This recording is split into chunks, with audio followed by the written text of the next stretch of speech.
पुस्तक 45 अध्याय 1 विनाश। दिव्य तलवार बादलों की 8 परतों को भेद चुकी थी, इसलिए जी निंग और बाकी लोग चरागाह की दुनिया में हो रही हर गतिविधि को देख पा रहे थे। वे अयेरे की ताकत देखकर दंग रह गए। बोलिन का अवतार नया नया बना था और काफी कमजोर था, लेकिन एक ही वार में उसका नष्ट हो जाना पागलपन था। बोलिन, क्या तुम्हारा अवतार सचमुच नष्ट हो गया था? ऑटोक एकोंग ने पूछा। हालांकि संसार दाऊबदसार तुम्हारे नियंत्रण में है, फिर भी तुम बच नहीं पाए। बोलिन ने कहा, ये सचमुच नष्ट हो गया था। ऊर्जा का एक कण भी नहीं बचा था। अगर उसकी ऊर्जा का एक छोटा सा अंश भी बच जाता तो वह जीवित रह जाता। ये ठीक वैसा ही था जैसे बोलिन का असली शरीर लगभग पूरी तरह से नष्ट हो गया था, लेकिन संसार दाताजन्मसार की बदौलत वह जीवन और मृत्यु के बीच की सीमा पर जीवित रहने में कामयाब रहा। जीवन का वह छोटा सा अंश झूठी मृत्यु की अवस्था में प्रवेश कर गया था और छिप गया था। चूंकि बोलिन के पास लगभग अनंत ऊर्जा थी, इसलिए वह जल्दी और बिना किसी आवाज के खुद को ठीक कर पाया। हालांकि जब अयर ने हमला किया तो उसके अवतार के पास बचने का कोई मौका नहीं था। वह और भी अधिक शक्तिशाली हो गया है, ऑटोक मोग ने गंभीरता से कहा। निंग ने सिर हिलाया। इस घास की दुनिया में उसका हर वार आसपास के इलाके की नीली ऊर्जा से प्रेरित होता है। यहाँ तो वह वाकई और भी ज्यादा शक्तिशाली हो गया है। न तो मरा है और न ही जीवित। क्या वह सभी कर्म संबंधों को काटने में कामयाब हो गया है? अयर ने कर्म का उपयोग करके अपने प्रहार को जोड़ने और बोलिन के असली शरीर पर हमला करने की कोशिश की थी, लेकिन वह सभी कर्मों से पूरी तरह से कट चुका था और इसलिए हमला आगे नहीं बढ़ सका। धिक्कार है। अयर का मूड खराब था। उसकी विशेषज्ञता प्रकाश में थी।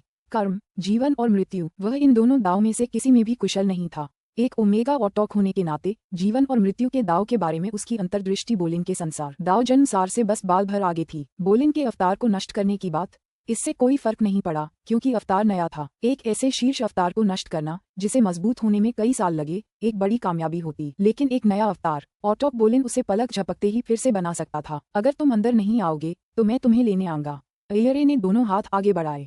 फुफकार फुफकार, एक के बाद एक विशाल बैंगनी सुनहरी जंजीरें खंकने लगीं और जैसे जैसे वे आकाश की ओर बढ़ती गईं, उनकी आभा बदलती गई। वे स्वर्ग और पृथ्वी के अछूते हिस्सों में तब्दील होते गए, जिन्हें कोई भी तोड़ नहीं सकता था। कुछ ही क्षणों बाद उनके शरीर श्वेत प्रकाश से चमकने लगे और जैसे ही वे उस विशाल काले सांप पर टूट पड़े, वे सर्वोच्च स्वर्ग के दंड का प्रतिनिधित्व करने लगे। धमाक धमाक धमाक। काले सांप के सामने मछली जैसी तलवार की रोशनी उसे रोकने की कोशिश कर रही थी, लेकिन बैंगनी सुनहरी जंजीरों ने उन्हें तोड़ दिया। बचाव का कोई रास्ता नहीं था। अच्छा नहीं, ये जंजीरें और भी ज्यादा शक्तिशाली हो गई हैं, पहले से कहीं ज्यादा। हमारा कर्मिक वम इसका सामना नहीं कर पाएगा। निंग और बाकी सभी हैरान थे। झट, विशाल तलवार तेजी से सिकुड़ती हुई विशालकाय काले सांप की ओर बढ़ी, उसे मजबूत करने की कोशिश में। आखिरकार विशालकाय काले सांप के अंदर उनके अवतार थे और उनमें से कुछ अवतार अपनी चरम शक्ति पर थे। निंग और बाकी लोग उन्हें खोना नहीं चाहते थे। जैसे ही दिव्य तलवार सांप को मजबूत करने के लिए ऊपर उड़ी, सांप तेजी से पीछे हट गया और भागने की कोशिश करने लगा। हालांकि 5 और बैंगनी सोने की जंजीरें उस विशाल तलवार पर टूट पड़ीं। खनक खनक खनक। निंग और बाकी सातों ने उस विशाल तलवार में जबरदस्त शक्ति डाल दी थी, जिससे वह अविश्वसनीय रूप से मजबूत हो गई थी, लेकिन 5 बैंगनी सुनहरी जंजीरें भी उतनी ही मजबूत थीं। सबसे बुरी बात ये थी कि अब उनकी हरकतें भी अविश्वसनीय रूप से तेज हो गई थीं। निंग के समूह को स्पष्ट रूप से शक्ति में थोड़ी बढ़त हासिल थी, लेकिन तलवार अभी भी उन बैंगनी सुनहरी जंजीरों को हिला नहीं पा रही थी। ऐसा उनके और अयर के बीच की गहरी समझ के अंतर के कारण था। ये बिल्कुल वैसा ही था जैसे उन 3 ऑटोक श्रेणी के शून्यवासियों ने बोलिन को घेर लिया था, लेकिन कोई फायदा नहीं हुआ। अगर उन्होंने अपनी पूरी ताकत से बोलिन पर हमला भी किया होता तो भी वे उसका कुछ नहीं बिगाड़ पाते। अगर आपकी समझ कमजोर होती तो आप अपने दुश्मन को तब तक नहीं हरा पाते जब तक कि आपको व्यक्तिगत ताकत में पूरी बढ़त न मिल जाए। विशाल तलवार 5 बैंगनी सोने की जंजीरों से बंधी हुई थी। बाकी 4 एक साथ उस विशाल काले सांप पर टूट पड़े। धमाका धमाका धमाका। बार बार टकराते हुए धमाके गूंज रहे थे। विशालकाय काला नाग अपनी रक्षा करने की पूरी कोशिश करते हुए तेजी से भागा, लेकिन बैंगनी सुनहरी जंजीरें अब अयर के अद्भुत नियंत्रण में थीं और दुनिया के सार तत्व के प्रज्वलन से बेहद मजबूत हो गई थीं। हालांकि ऑटोक टाइटेनोस काले नाग के नियंत्रण में था और 5 अवतारों ने मिलकर रक्षा की, फिर भी सिर्फ एक वार के बाद ही रक्षात्मक परिधि में सेंध लग गई। रेप। सर्प के सिरों में से एक को बैंगनी सोने की चेन से मजबूती से जकड़ा गया था, फिर उसे फाड़ दिया गया। क्रैक। कुछ ही क्षणों बाद एक अन्य सर्पाकार सिर पर ऊपर से एक अलग बैंगनी सोने की चेन से एक भयंकर प्रहार हुआ और टक्कर इतनी जबरदस्त थी कि ऑटोक एकोंग का अवतार सिर के अंदर स्थित पूरी तरह से नष्ट हो गया। पलक झपकते ही 4 बैंगनी सोने की जंजीरों के भयंकर प्रहारों ने विशालकाय काले नाग को पूरी तरह से ध्वस्त कर दिया। युद्ध में सभी 5 अवतार मारे गए और कोई भी बच नहीं सका। इससे निंग और बाकी लोगों को बहुत दुख और पीड़ा हुई, लेकिन वे कुछ नहीं कर सकते थे। ये सब बहुत जल्दी हो गया था। जैसे ही अयरे वापस लौटा, उसने बोलिन के अवतार को मार डाला और फिर तुरंत उन 9 बैंगनी सोने की जंजीरों से लगातार कई हमले किए। भागने का कोई मौका ही नहीं मिला। ग्रासलैंड वर्ल्ड एक विशाल जगह थी, जबकि स्पेस टाइम यहाँ दबा हुआ था। काले सांप को अगर बचना था तो उसे धीरे धीरे उड़कर दूर जाना था, लेकिन अय्यरे उसे इतना समय नहीं देने वाला था। यही वजह थी कि निंग और बाकी लोगों ने अंदर अपने असली शरीर को जोखिम में डालने की हिम्मत नहीं की थी। अंदर जाना आसान होगा, बाहर आना बहुत मुश्किल होगा। भागो! विशाल तलवार तेजी से पीछे की ओर भागी और 9 बैंगनी सोने की जंजीरें तुरंत उस पर हमला करने के लिए मुड़ी। कुछ देर के लिए दोनों पक्ष बराबर दिखाई दिए। विशाल तलवार काले सर्प से अलग थी। ये तलवार 7 ऑटॉक्स की ऊर्जाओं के पूर्ण विलय से बनी थी। ये काले सर्प से कहीं बेहतर थी, जो केवल 5 ऑटॉक्स के सामंजस्य का प्रतिनिधित्व करता था। विशाल तलवार एक इकाई थी और निंग के तलवार दाव द्वारा निर्देशित थी। तलवार का हर एक वार अपार शक्ति से भरा था, जिससे 9 बैंगनी सोने की जंजीरों के लिए इसे हराना असंभव था, नष्ट करना तो दूर की बात थी। कुछ ही क्षण बाद विशाल तलवार भूरे बादलों से उड़कर घास के मैदान की दुनिया से बाहर निकल गई। अय्यरे ने अपना सिर उठाया और घूरने लगा। अगर उसने अपनी पूरी ताकत लगा दी होती तो वह उस तलवार को भागने से रोक सकता था, लेकिन कोई फायदा नहीं था। उस तलवार में बस ऊर्जा और कुछ ब्रह्मांड के खजाने थे। निंग और बाकी लोग जल्दी से उनकी जगह और भी ब्रह्मांड के खजाने बना सकते थे। मुझे अपने असली जानलेवा हमलों को अंत तक छिपाकर रखना चाहिए। इसे सिर्फ कुछ ब्रह्मांडीय खजानों के लिए उजागर करना उचित नहीं है। अय्यरे ने अपना सिर उठाया और आकाश में उस अवतारी रचना को घूरने लगा। अवतार भी अय्यरे को घूर रहा था। कुछ ही पल बाद उसने अपना हाथ हिलाया और बादलों से दूर चला गया। फुफकार! धूसर बादल तेजी से छा गए, जिससे ग्रासलैंड वर्ल्ड फिर से शांत हो गया। बाहरी दुनिया। यह विशाल संरचना ग्रासलैंड वर्ल्ड के आसपास के पूरे विशाल क्षेत्र को कवर करती रही। जी निंग, टाइटेनोस, मोग, बोलिन, स्काईफीडर, एकोंग और स्टोनरुल को अपने सामने अंडाकार ग्रासलैंड वर्ल्ड को देखकर दुख और क्रोध दोनों का अनुभव हुआ। जिन 5 अवतारों को उन्होंने अभी अभी खोया था, उनमें से 3 परम शक्तिशाली अवतार थे, लेकिन पलक झपकते ही उनका सफाया हो गया। इससे उन्हें ये सबक मिला कि ग्रासलैंड वर्ल्ड के साथ जुड़ने के बाद अय्यर कितना शक्तिशाली था। सच तो ये है कि निंग को मारने के अपने मिशन में अय्यरे अपने साथ ग्रासलैंड वर्ल्ड लेकर गया था। अफसोस, निंग उस मंदिर तक पहुंचने से पहले ही भागने में कामयाब हो गया। इस तरह अय्यरे ने अपने ग्रासलैंड वर्ल्ड से अलग होकर ऑटॉक की तलाश में निकल पड़ा। ऑटॉक मोग अपने गोल्डन ब्रिज ऑफ फ्रीडम की बदौलत बच निकलने में कामयाब रहा, जबकि ऑटॉक बोलिन उस महत्वपूर्ण क्षण में संसार दावबत सार को समझने की वजह से मुश्किल से बचकर लगभग मर ही गया था। टाइटेनोस ने कहा, अय्यरे और ग्रासलैंड वर्ल्ड मिलकर एक बहुत अधिक घातक प्रतिद्वंद्वी बन जाते हैं। उसकी अंतर्दृष्टि हमसे कहीं ज्यादा ऊंची है। स्टोनरुल ने धीरे से अपना सिर हिलाया। तो क्या हुआ अगर उसने ऐसा किया? जो भी हमारी अराजकता की दुनिया पर आक्रमण करने की हिम्मत करेगा, हम उसे मार डालेंगे, चाहे इसके लिए हमें अपनी जान ही क्यों न देनी पड़े। ऑटॉक स्टोनरुल ने दांत पीसते हुए कहा। ठीक इसी क्षण धमाका! अंडाकार ग्रासलैंड वर्ल्ड संरचना के अंदर तेजी से सिकुड़ गया। कुछ ही क्षणों बाद उसके बगल में एक स्पेस टाइम दरार दिखाई दी। झपट्टा! वह सीधे स्पेस टाइम दरार में उड़ गई। इससे निंग और बाकी लोगों के दिल दहल गए। उन्हें शुरू से ही शक था कि उनकी संरचनाएं अय्यरे को बांध नहीं पाएंगी, लेकिन अपनी आंखों से ये देखना अभी भी काफी निराशाजनक था। रुको, वह अभी तक नहीं गया। निंग और बाकी लोग उस दरार को देखने लगे जो अभी अभी उनकी संरचना की पहुंच से बाहर आई थी। अंडाकार घास के मैदान की दुनिया दरअसल अभी अभी वहां से उड़कर आई थी। साधक नेताओं, क्या आपको लगा कि मैं भाग गया हूँ? नहीं नहीं, मैं कैसे भाग सकता हूँ? अय्यर की आवाज शून्य के हर इंच में गूंज रही थी। देखते हैं कि आपकी संरचनाएं कितनी शक्तिशाली हैं। टूट जाओ! अय्यरे ने एक उग्र चीख मारी और वे 9 बैंगनी सुनहरी जंजीरें अचानक उस अंडाकार वस्तु की सतह पर प्रकट हो गईं। बैंगनी सुनहरी जंजीरों का आकार बढ़ता गया और जैसे जैसे वे अवर्णनीय वैभव के साथ शून्य में फैलती गईं, प्रत्येक जंजीर खरब किलोमीटर लंबी होती गई। अय्यरे के नियंत्रण में और प्रज्वलित सारतत्व द्वारा उन्हें बल प्रदान करते हुए वे निंग की विशाल संरचना पर उग्र रूप से टूट पड़ी। अय्यरे को इस संरचना की खामियां तुरंत दिखाई देने लगीं, इसलिए उसका हर वार किसी कमजोर जगह पर लक्षित था। धमाक धमाक धमाक! पूरी संरचना तुरंत कांपने लगी, क्योंकि दिव्य तलवार के बराबर की शक्ति उसके विभिन्न कमजोरों पर प्रहार करने लगी। यह कोई रक्षात्मक संरचना नहीं थी, ये केवल इतनी ही सजा झेल सकती थी। चलो अब चलते हैं। निंग और बाकी सभी लोग काफी धैर्यवान थे। उन सभी ने भागने के लिए तरह तरह के खजाने तैयार कर रखे थे और उन्होंने उस संरचना के भीतर ही एक स्पेस टाइम सुरंग भी खोल दी थी। फुफ! निंग और अन्य लोग तुरंत स्पेस टाइम गलियारे में उड़ गए और चले गए। चीन में बेर का फूल दृढ़ता, आशा और सुंदरता का प्रतीक है। पुस्तक 45, अध्याय 2, कमजोरी, शिकार। अब चूंकि जी निंग और अन्य तानाशाह इस क्षेत्र को कवर करने वाली भव्य संरचना को सक्रिय रूप से बनाए नहीं रख रहे थे, इसलिए ये बैंगनी सुनहरी जंजीरों के प्रहार से शीघ्र ही रह गया।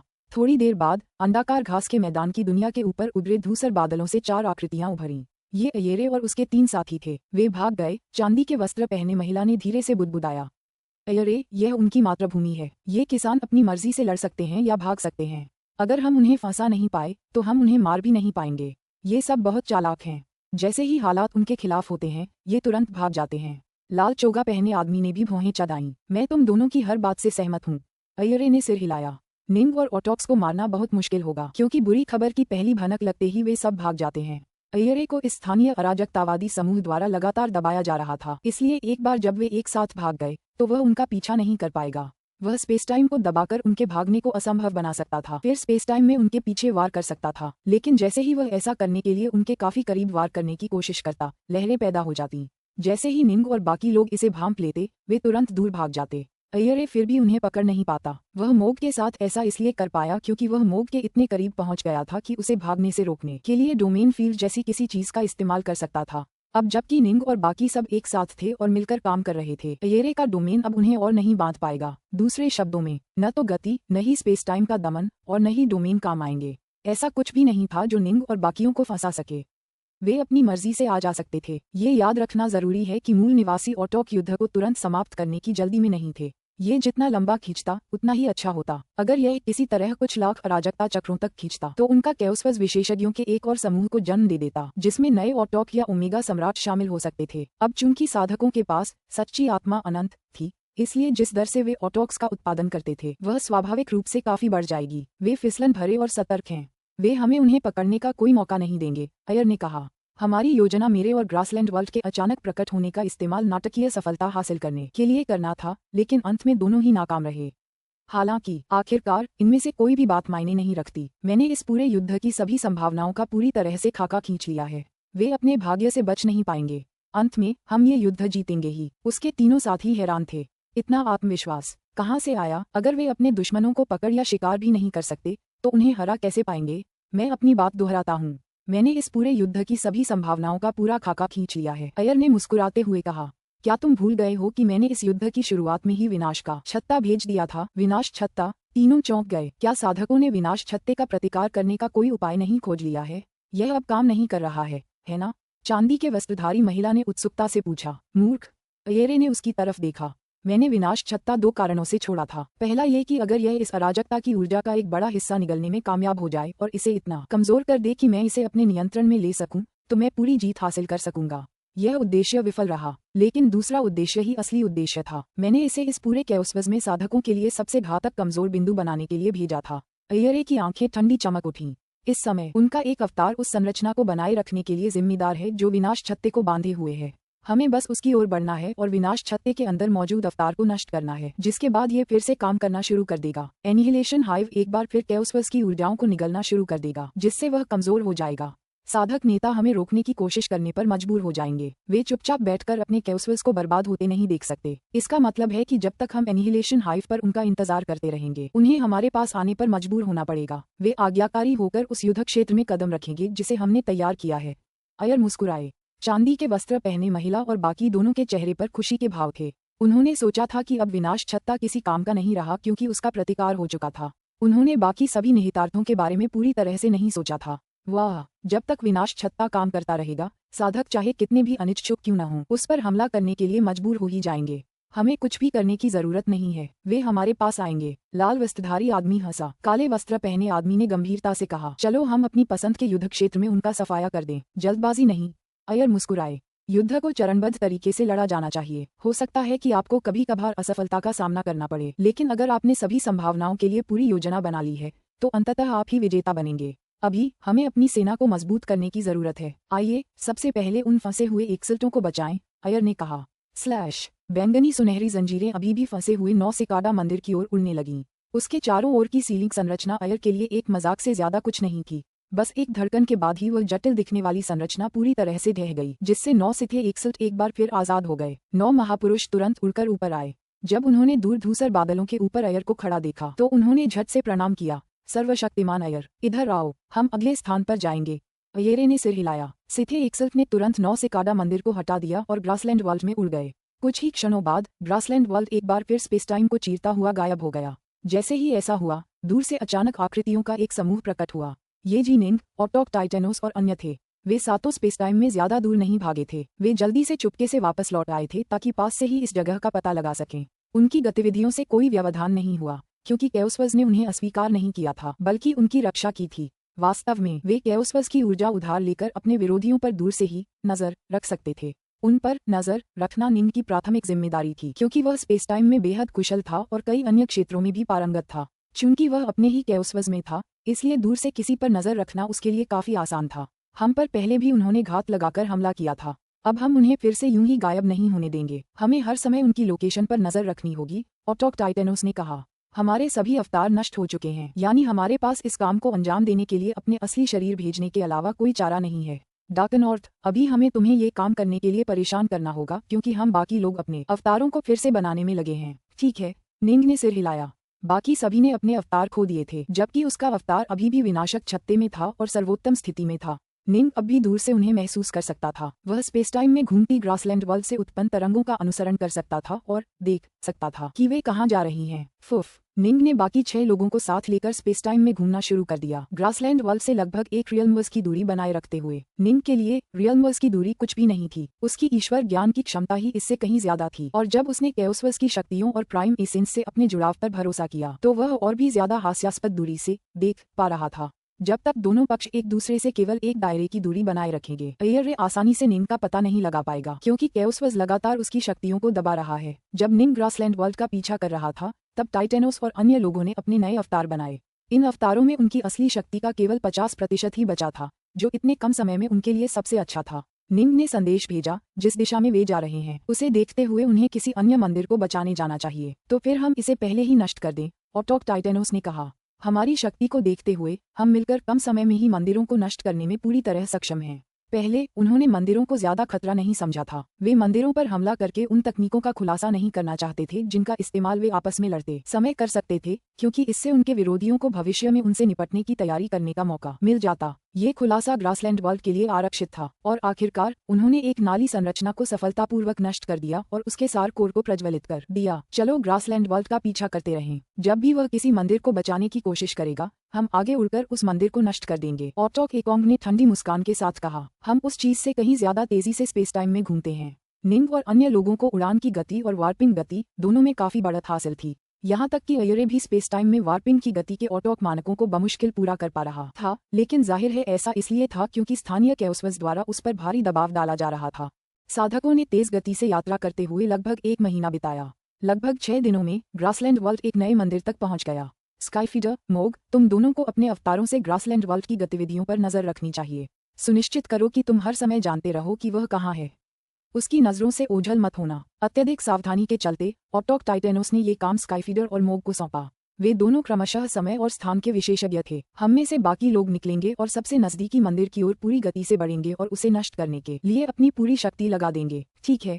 मोग और स्काईफीडर दोनों अवतार बहुत आश्वस्त थे। पुस्तक 45, अध्याय 3, स्काईक्लीवर स्टांस। एक विशाल तारा जैसा मंदिर महान अंधकार के भीतर चुपचाप तैर रहा था, जो चारों ओर से संरचनाओं और प्रवाहित अवरोधों से घिरा हुआ था तथा उसे पूरी तरह से बंद करके रखा हुआ था। रीप, अंधेरे में एक दरार दिखाई दी। उसके बाद जी निंग और बाकी 7 लोग उसमें से निकले। चलो शुरू करते हैं। निंग, टाइटेनोस और अन्य लोगों ने एक दूसरे को मुस्कुराते हुए देखा। ये पहली बार होगा जब तलवार टाइटन युद्ध में अपनी पूरी शक्ति का प्रदर्शन करेगा, निंग ने हंसते हुए कहा। सभी ने अपने अपने गठन आधारों में ऊर्जा डालना शुरू कर दिया। धमाका, उन्होंने तुरंत केओसवर्स की अद्भुत शक्ति को बुलाया, जो तेजी से एक लगभग नग्न दानव के रूप में संघनित होने लगी, जिसने सिर्फ एक फर लंगोटी पहनी हुई थी। ये दानव महाअंधकार में खड़ा था, उसके लंबे काले बाल उसके कंधों पर बिखरे हुए थे। उसके पास 2 भुजाएं और एक चेहरा था जो निंग के समान दिखता था, लेकिन उसमें तलवार के दाव की ठंडी शुद्ध निर्मता अधिक थी। स्वॉर्ड टाइटन के 2 अलग अलग मोड थे। पहला मोड 7 मुख वाला 14 भुजाओं वाला मोड था, जिसका इस्तेमाल उन्होंने पहले किया था। इस मोड में ज्यादा ऊर्जा खर्च होती थी, लेकिन इसमें इतनी शक्ति थी कि बाकी 6 ऑटोक्स भी 2-2 भुजाओं को नियंत्रित कर सकते थे। दूसरा स्वरूप ये था, जिसमें एक ही चेहरा और 2 भुजाएं थीं। निंग और बाकी लोग पहले ही तय कर चुके थे कि उन्हें अंतिम युद्ध में साथ मिलकर लड़ना होगा। अगर उनके पास पर्याप्त समय होता तो वे युद्ध क्षेत्र तैयार करने के लिए निश्चित रूप से संरचनाएं बनाते। 9 सिकाडा मंदिर के पास युद्ध से पहले उन्होंने उस भव्य संरचना को बनाने में लगभग 1 महीना बिताया था। वास्तविक समय तो उन्होंने उससे 100 गुना ज्यादा लगाया था। हालांकि कई बार युद्ध अचानक और बिना किसी चेतावनी के शुरू हो जाते थे, जिससे आपको धीरे धीरे अपनी जरूरत की संरचनाएं बनाने का कोई मौका नहीं मिलता था। ऐसे समय में उन्हें अपने साथ ले जा सकने वाली गतिशील संरचनाओं का उपयोग करना पड़ता था। उन्हें संरचना का आकार छोटा करना होता था और साथ ही उसकी शक्ति को यथासंभव संरक्षित रखना होता था, और इसलिए उन्होंने स्वॉर्ड टाइटन का दूसरा मोड विकसित किया। दूसरा मोड विभिन्न संरचना आधारों द्वारा सक्रिय किया गया था, जिन्हें निंग और अन्य लोग हर समय अपने साथ रखते थे। इससे उन्हें केओसवर्स की शक्ति को बुलाने और फिर इस शरीर को मूर्त रूप देने की अनुमति मिली। चूंकि इसकी शक्ति कम थी, इसलिए उन्हें अपनी ऊर्जा का उपयोग थोड़ा कम करना पड़ा, और इसलिए उन्होंने केवल 2 सबसे मजबूत भुजाएं ही रखीं जिन्हें निंग नियंत्रित करता था। निंग जिन 2 भुजाओं पर नियंत्रण रखता था उनमें पूरे स्वॉर्ड टाइटन की अधिकांश शक्ति केंद्रित थी। 90% से ज्यादा शक्ति वहीं थी। निंग ने कहा, सज्जनों, आइए हम इस मंदिर को तोड़ने के लिए स्काईक्लीवर रुख का उपयोग करें। ठीक है। बाकी 6 लोग समझ गए और सहमत हो गए। गड़गड़ाहट। कमरबंद पहने तलवारधारी टाइटन शून्य में आगे बढ़ा। उसके एक हाथ में एक लंबी तलवार दिखाई दी। यह निंग की उत्तरी धनुष तलवारों में से एक थी। ऑटोक टाइटेनोस, ऑटोक स्काईफीडर, ऑटोक मोग, ऑटोक स्टोनरोल, ऑटोक एकोंग और ऑटोक बोलिन स्वॉर्ड टाइटन के अंदर थे। उन्होंने तुरंत अपनी विभिन्न तकनीकों का प्रयोग किया और स्वॉर्ड टाइटन के शरीर को अपनी 6 गजती ऊर्जा धाराओं से भर दिया। निंग के मार्गदर्शन में सभी विभिन्न ऊर्जाएं ओमेगा स्वॉर्ड दाव में पूरी तरह से विलीन हो गईं, जिससे स्वॉर्ड टाइटन अपने कई समलन हमलों में से सबसे शक्तिशाली स्काईक्लीवर रुख का प्रयोग कर सका। फुफकार। तलवार टाइटन के दोनों हाथ मिलकर उत्तरी धनुष तलवार को दोहरी पकड़ में जकड़ लेते हैं, फिर उसे हवा में ऊंचा उठा लेते हैं। एक धड़कन के बाद वह उत्तरी धनुष तलवार को एक अदम्य प्रहार में उनके सामने फंसे हुए सूक्ष्म मंदिर की ओर गिरा देता है। धमाका धमाका, पूरा सूक्ष्म मंदिर कांप उठा। इस प्रहार ने मंदिर की रक्षा करने वाली 6 संरचनाओं में से 3 को नष्ट कर दिया और बाकी 3 संरचनाएं भी कांप उठी, क्योंकि मंदिर में विस्फोटों की गूंज सुनाई देने लगी। बाहर दुनिया में क्या हो रहा है? क्या सर्वशक्तिमान अयर ने नहीं कहा था कि वह आकर हमें बचाने वाले हैं? हमारी संरचनाएं क्यों ढह रही हैं? अंदर मौजूद 7 सिथे एकसठ काफी भयभीत थे, लेकिन उन्हें अंदर बंद कर देने वाली संरचनाओं ने उन्हें बाहर क्या हो रहा था ये देखने से रोक दिया। उन्हें बस इतना ही आभास हो रहा था कि अभी अभी एक अतुलनीय तीव्र शक्ति उन पर टूट पड़ी थी और लगभग पूरे मंदिर को ध्वस्त कर दिया था। मार डालो। तलवारबाज ने दूसरा वार किया, फिर तीसरा वार। हर वार बेहद भयानक शक्ति से भरा था। इन दोनों भुजाओं के सबसे मजबूत होने का कारण ठीक यही था कि ये वही भुजाएं थीं जिन पर निंग का नियंत्रण था। बाकी 6 ऑटोक मिलकर अपने दास को मुक्त करते थे, जबकि निंग अपने दास की शक्ति को अपनी दोनों भुजाओं में निर्देशित करके सबसे शक्तिशाली आक्रमण करता था। अगर वे 14 भुजाओं के साथ पहले मोड में होते तो बाकी ऑटोक बाकी 12 भुजाओं को अकेले नियंत्रित कर लेते। हालांकि वे अपने साथियों की ऊर्जा का सही उपयोग नहीं कर पाते थे, वे उसका केवल एक अंश ही जुटा पाते थे। दूसरे शब्दों में, ये 12 भुजाएं मिलकर भी उन 2 भुजाओं जितनी शक्तिशाली नहीं थीं जिन्हें निंग नियंत्रित करता था। इसलिए जब तलवार टाइटन अपनी चरम शक्ति पर था, तब भी उसकी 90% से ज्यादा शक्ति इन 2 प्राथमिक भुजाओं से आती थी। बूम बूम बूम, जल्दी करो, लॉकडाउन मोड में जाओ। मंदिर को बाहरी हमलों से पूरी तरह से बंद कर दो। मंदिर के भीतर सिथे एकसठ पागलों की तरह घबरा रहे थे। संरचनाओं को पहले ही नष्ट कर दिया गया था। अब उनके पास एकमात्र विकल्प था कि वे मंदिर की प्राकृतिक मजबूती का उपयोग करके इन हमलों से बचाव करें। निंग के तलवार टाइटन ने मंदिर के अंदर पलकें झपकाना भी नहीं चाहा। इसके बजाय तलवार टाइटन ने स्काईक्लीवर मुद्रा का उपयोग करते हुए बाहर से उन्मत्त प्रहार जारी रखे। हर एक प्रहार में 7 ऑटोक श्रेणी के योद्धाओं की पूरी शक्ति समाहित थी, जो अनंत ओमेगा तलवार दाव के माध्यम से एक साथ पूरी तरह से जुड़े हुए थे। ये शक्ति का वह स्तर था जो विशाल तलवार और काले सर्प से कहीं अधिक था, जो चरागाह दुनिया में लड़े थे, और यह बैंगनी सोने की जंजीरों से भी अधिक शक्तिशाली था। धमाका धमाका धमाका, मंदिर ब्रह्मांड के हथियारों से भी ज्यादा मजबूत था, लेकिन लगभग 100 वार के बाद आखिरकार ढहने लगा। कुछ ही क्षणों बाद ये पूरी तरह से उड़ गया और अंदर मौजूद सिथे 61 अंतिम स्काईक्लीवर मुद्रा की बची हुई शक्ति से धूल में मिल गए। यह उम्मीद के मुताबिक ही था। स्काईक्लीवर मुद्रा के निर्माता ऑटोक्स भी इस अत्यधिक शक्तिशाली समलन हमले से एक ही वार में नष्ट हो जाते। यह अविश्वसनीय लगा। स्वॉर्ड टाइटन की पूरी शक्ति को उजागर करना एक अद्भुत एहसास था। स्वॉर्ड टाइटन टूट गया, जिससे 7 की आकृतियां प्रकट हो गईं। ऑटोक एकोंग उनके द्वारा किए गए इस कार्य से विशेष रूप से उत्साहित थे। मुझे इतना मजा आए हुए बहुत समय हो गया है। स्काईक्लीवर स्टांस वाकई कमाल का है, ऑटोक टाइटेनोस ने मुस्कुराते हुए कहा। मेरी राय में युगों युगों से हमने जो भी तकनीकें और तुरुप के पत्ते जमा किए हैं, उनसे हमें ग्रासलैंड वर्ल्ड से सीधे लड़ने में पूरी तरह सक्षम होना चाहिए, ऑटोक एकोंग ने कहा। पिछली बार खुद को परखने का मौका मिलने से पहले ही हम पीछे हट गए थे। ये बहुत परेशान करने वाला था। मुझे लगता है कि अगर हम उनसे सीधे लड़ें तो हम जीतने में पूरी तरह सक्षम थे। निंग ने सिर हिलाया। सिथे को कम मत आंको, डार्कनॉर्थ सही कह रहा है। हमें इस तरह जोखिम उठाने की कोई जरूरत नहीं है। हम अंतिम युद्ध को जितना ज्यादा टालेंगे, हमारा फायदा उतना ही ज्यादा होगा। हमें धीरे धीरे समय का इंतजार करना होगा और अपने प्राकृतिक फायदे को भारी फायदे में बदलने देना होगा। युद्ध जीतने के लिए धैर्य की जरूरत होती है, ऑटोक टाइटेनोस ने कहा। हमें चिंतित होने की जरूरत नहीं है। सिथे अयेरे को चिंतित होने की जरूरत है। दोनों पक्षों का नेतृत्व ऐसे धूर्त बुजुर्ग कर रहे थे जो अनगिनत युगों से जिंदा थे। दोनों में ही भरपूर धैर्य था। उदाहरण के लिए अयर ने हर संभावना के लिए तैयारी कर रखी थी। हालांकि उसे बार बार असफलताएं मिली थीं, फिर भी उसे पूरा यकीन था कि इससे भविष्य की योजना पर कोई असर नहीं पड़ेगा। उसे पता था कि जीत उसकी ही होगी। बदले में साधकों को अपने फायदे और नुकसान का पूरा ज्ञान था। अगर वे अपने फायदे का पूरा इस्तेमाल कर सकें तो अंततः उन्हें जीत हासिल होगी। अरे अयरे घास के मैदानों की दुनिया में घास पर कमल की मुद्रा में बैठा था, जो अंतरिक्ष समय में तेजी से आगे बढ़ रही थी। अचानक उसका चेहरा तनावग्रस्त हो गया। उसे आभास हुआ कि जिन 7 सिथे एक्सल्टों को वह बचाने की योजना बना रहा था, उनकी आभाएं अचानक गायब हो गई थीं। मृत अय्यरे ने भौहें चढ़ाईं। क्या साधकों को किसी तरह यह अंदाजा हो गया था कि हम उन्हें बचाने जा रहे हैं और इसलिए वे मंदिर को नष्ट करने और एक्सल्टों को मारने के लिए हमसे आगे बढ़ गए? उसे कुछ शक होने लगा। चलो दूसरी दिशा में चलते हैं। अय्यरे ने तुरंत ग्रासलैंड वर्ल्ड को एक अलग मंदिर, 6 सील्स मंदिर की ओर बढ़ने के लिए भेज दिया। आधा महीना बीत गया। अय्यर अभी तक 6 मुहरों वाले मंदिर तक नहीं पहुंच पाया था, लेकिन उसे आभास हो गया था कि वह भी नष्ट हो चुका है। इससे उसका चेहरा काला पड़ गया। एक और आधे महीने के बाद अंतिम बचा मंदिर भी नष्ट कर दिया गया तथा उसके भीतर के 6 सिथे एक्सल्टों का वध कर दिया गया। धिक्कार है, यह अराजकता हमें दबाती रहती है, जिससे हम उन कमजोर मूल निवासियों की तरह तेजी से स्पेस टाइम में नहीं जा सकते। दरअसल क्या वे शायद हमारा गुप्त रूप से पीछा कर रहे हैं? अय्यरे काफी चिढ़ गया, लेकिन वह कुछ नहीं कर सकता था। यहाँ वह पर्यावरणीय रूप से नुकसान में था। ठीक है, एक्सल से कोई खास फर्क नहीं पड़ा, हम उनके बिना भी जीतेंगे। मेरे आदेश सुनो। अय्यरे की आवाज अचानक पूरे ग्रासलैंड वर्ल्ड में गूंज उठी। उसके 3 साथियों, ऑटोक क्लास के शून्यवासियों और बोवेनिया समेत एक्सल्स, सभी ने उसकी आवाज सुनी। हम अभी विनाश छत्ते की ओर जा रहे हैं। साधकों को हमसे लड़ना होगा, यानी उन्हें हमसे युद्ध करना होगा। उनके पास इससे बचने का कोई रास्ता नहीं है। उन्हें अंत तक हमसे लड़ना होगा, यानी यह आखिरी लड़ाई है। अगर हम जीत गए तो हमारी जीत हो जाएगी और मैं, अय्यरे, तुम्हें तुम्हारी हर इच्छा पूरी करने का वादा करता हूँ। अगर हम हार गए तो तुम में से कोई भी नहीं बचेगा। अय्यरे का चेहरा ठंडा और शांत था और उसकी आवाज भी बहुत शांत थी, लेकिन उसके अधीनस्थों ने यह बात सुनी तो वे कांप उठे। वाह! ग्रासलैंड वर्ल्ड ने अचानक एक बार फिर दिशा बदल दी और विनाश छत्ते की ओर बढ़ गया। हो सकता है कि साधक पीछे से चुपके से उनका पीछा कर रहे हों, लेकिन अय्यरे को इसकी परवाह नहीं थी। वह तो खुलेआम अपने लक्ष्य की ओर बढ़ने वाला था। साधकों को पता चल सकता था कि वह क्या कर रहा है, लेकिन इससे कोई फर्क नहीं पड़ता। उन्हें फिर भी आकर उससे लड़ना ही होगा। ऑटोक स्काईफीडर और ऑटोक मोग के अवतारों को ग्रासलैंड वर्ल्ड का पीछा करने का काम सौंपा गया था। आधे दिन से ज्यादा समय तक उसके नए प्रक्षेप पथ का अनुसरण करने के बाद वे समझ पाए कि ग्रासलैंड वर्ल्ड अब किस ओर जा रहा है। विनाश छत्ता। दोनों अवतारों ने अंधेरे में एक दूसरे को देखा। दोनों समझ गए कि सिथे क्या योजना बना रहे हैं और वे खुद को पीला पड़ने से नहीं रोक पाए। पुस्तक 45, अध्याय 4, विनाश छत्ते के भीतर। सिथ एनिहिलेशन हाइव की ओर जा रहे हैं। जी निंग, टाइटेनोस, मोग, स्काईफीडर, स्टोन रूल, बोलिन और एकोंग चुप हो गए। वे महाअंधकार में खड़े एक दूसरे को घूर रहे थे। टाइटेनोस ने धीमी आवाज में कहा, मुझे लगता है आप सब जानते होंगे कि उनकी योजना क्या है। वे एनिहिलेशन हाइव में जाकर डार्कनॉर्थ के अवतार को नष्ट कर देंगे। इससे एनिहिलेशन हाइव हमारे कैओसवस से शक्ति प्राप्त करना जारी रख पाएगा। हमें वहीं उनसे लड़ना होगा। हम उन्हें अपने कैओसवस को लगातार कमजोर करते नहीं रहने दे सकते। हाँ, हमारे पास और कोई विकल्प नहीं है। हमारे पास एक और विकल्प है।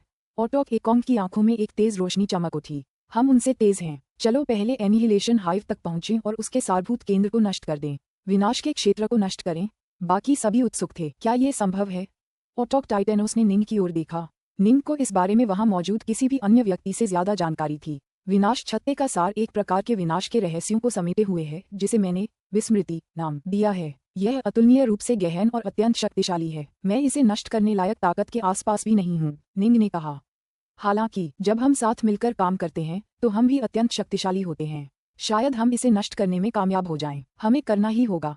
एक बार जब हम विनाश के क्षेत्र को नष्ट कर देंगे तो उनके पास हमें धमकाने के लिए कुछ नहीं बचेगा, ऑटोक एकोंग ने उत्सुकता से कहा।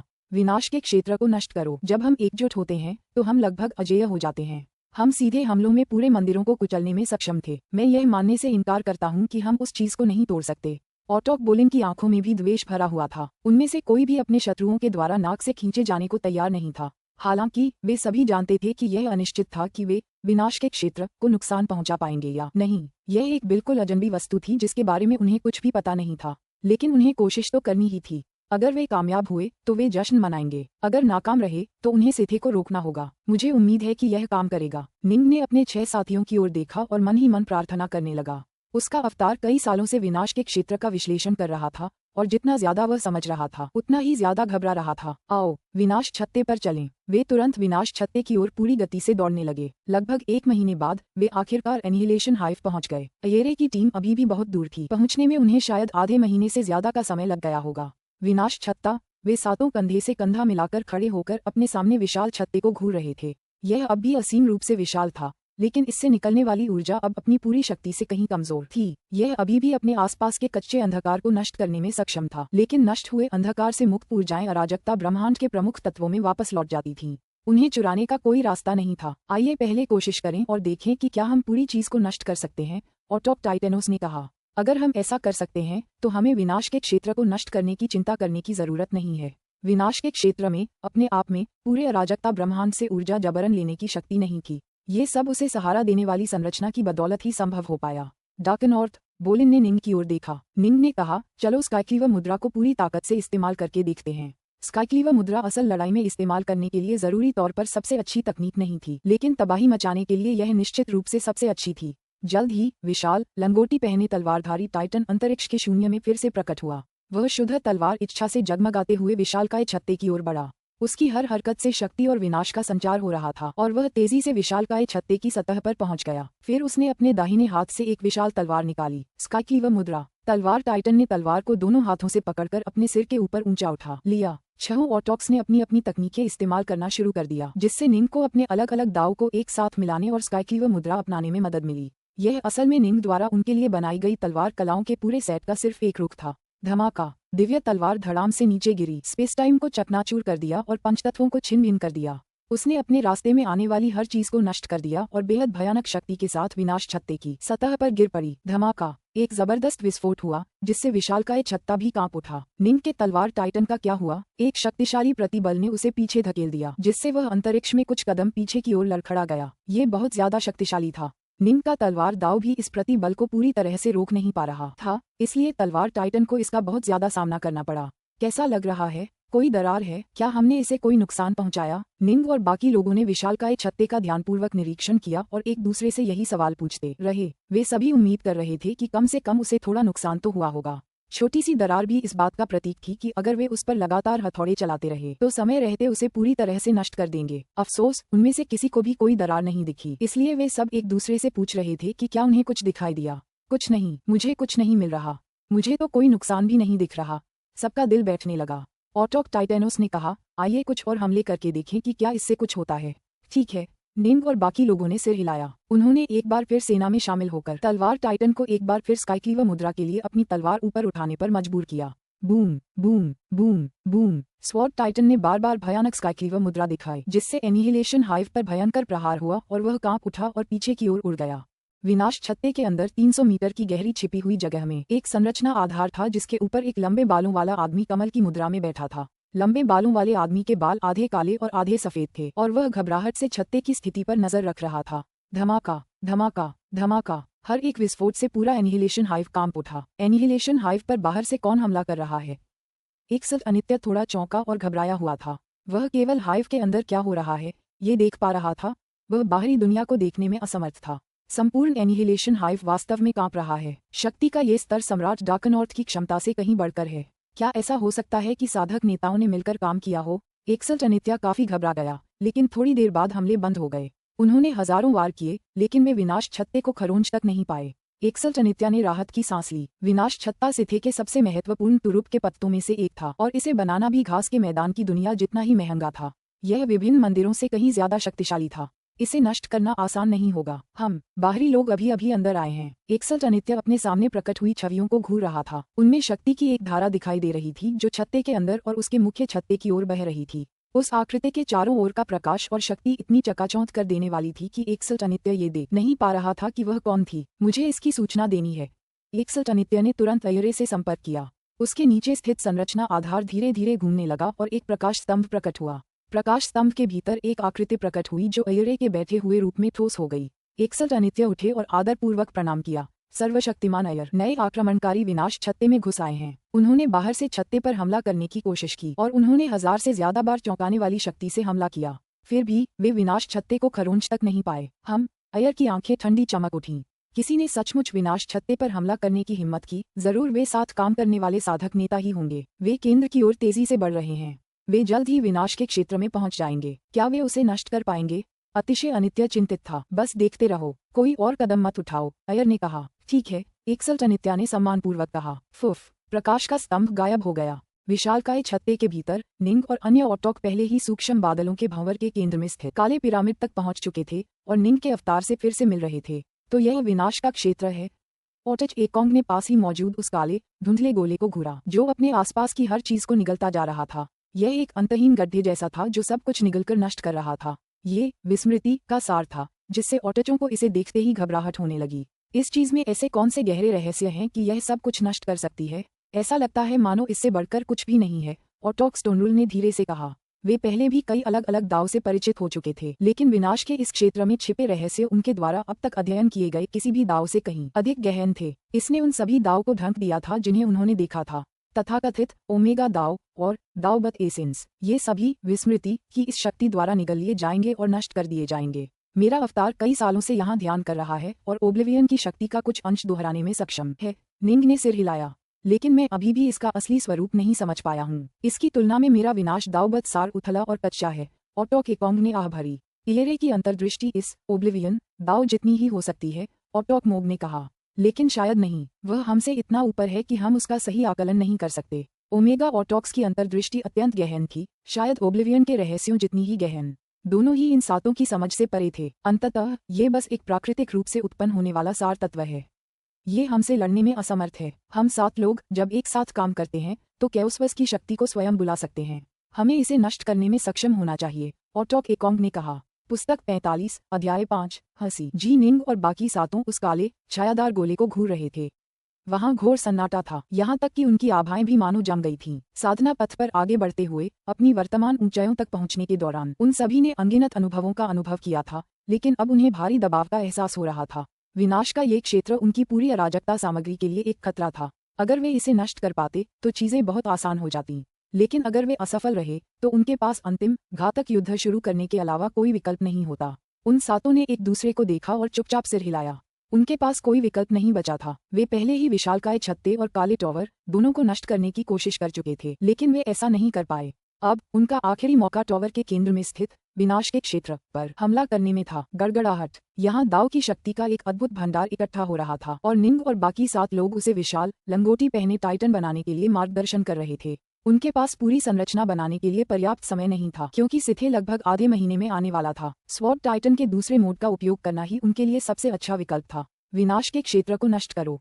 तलवार टाइटन हवा में आगे बढ़ा। उसके हाथों में एक महान तलवार प्रकट हुई। हमला करो, निंग ने आदेश दिया। तलवार टाइटन के भीतर 6 ऑटोक्स ने तुरंत अपने सबसे शक्तिशाली हमले शुरू कर दिए। ऊर्जा की 6 विशाल धाराएं तेजी से तलवार टाइटन के शरीर से होकर गुजरने लगीं, फिर धीरे धीरे एक में मिल गईं।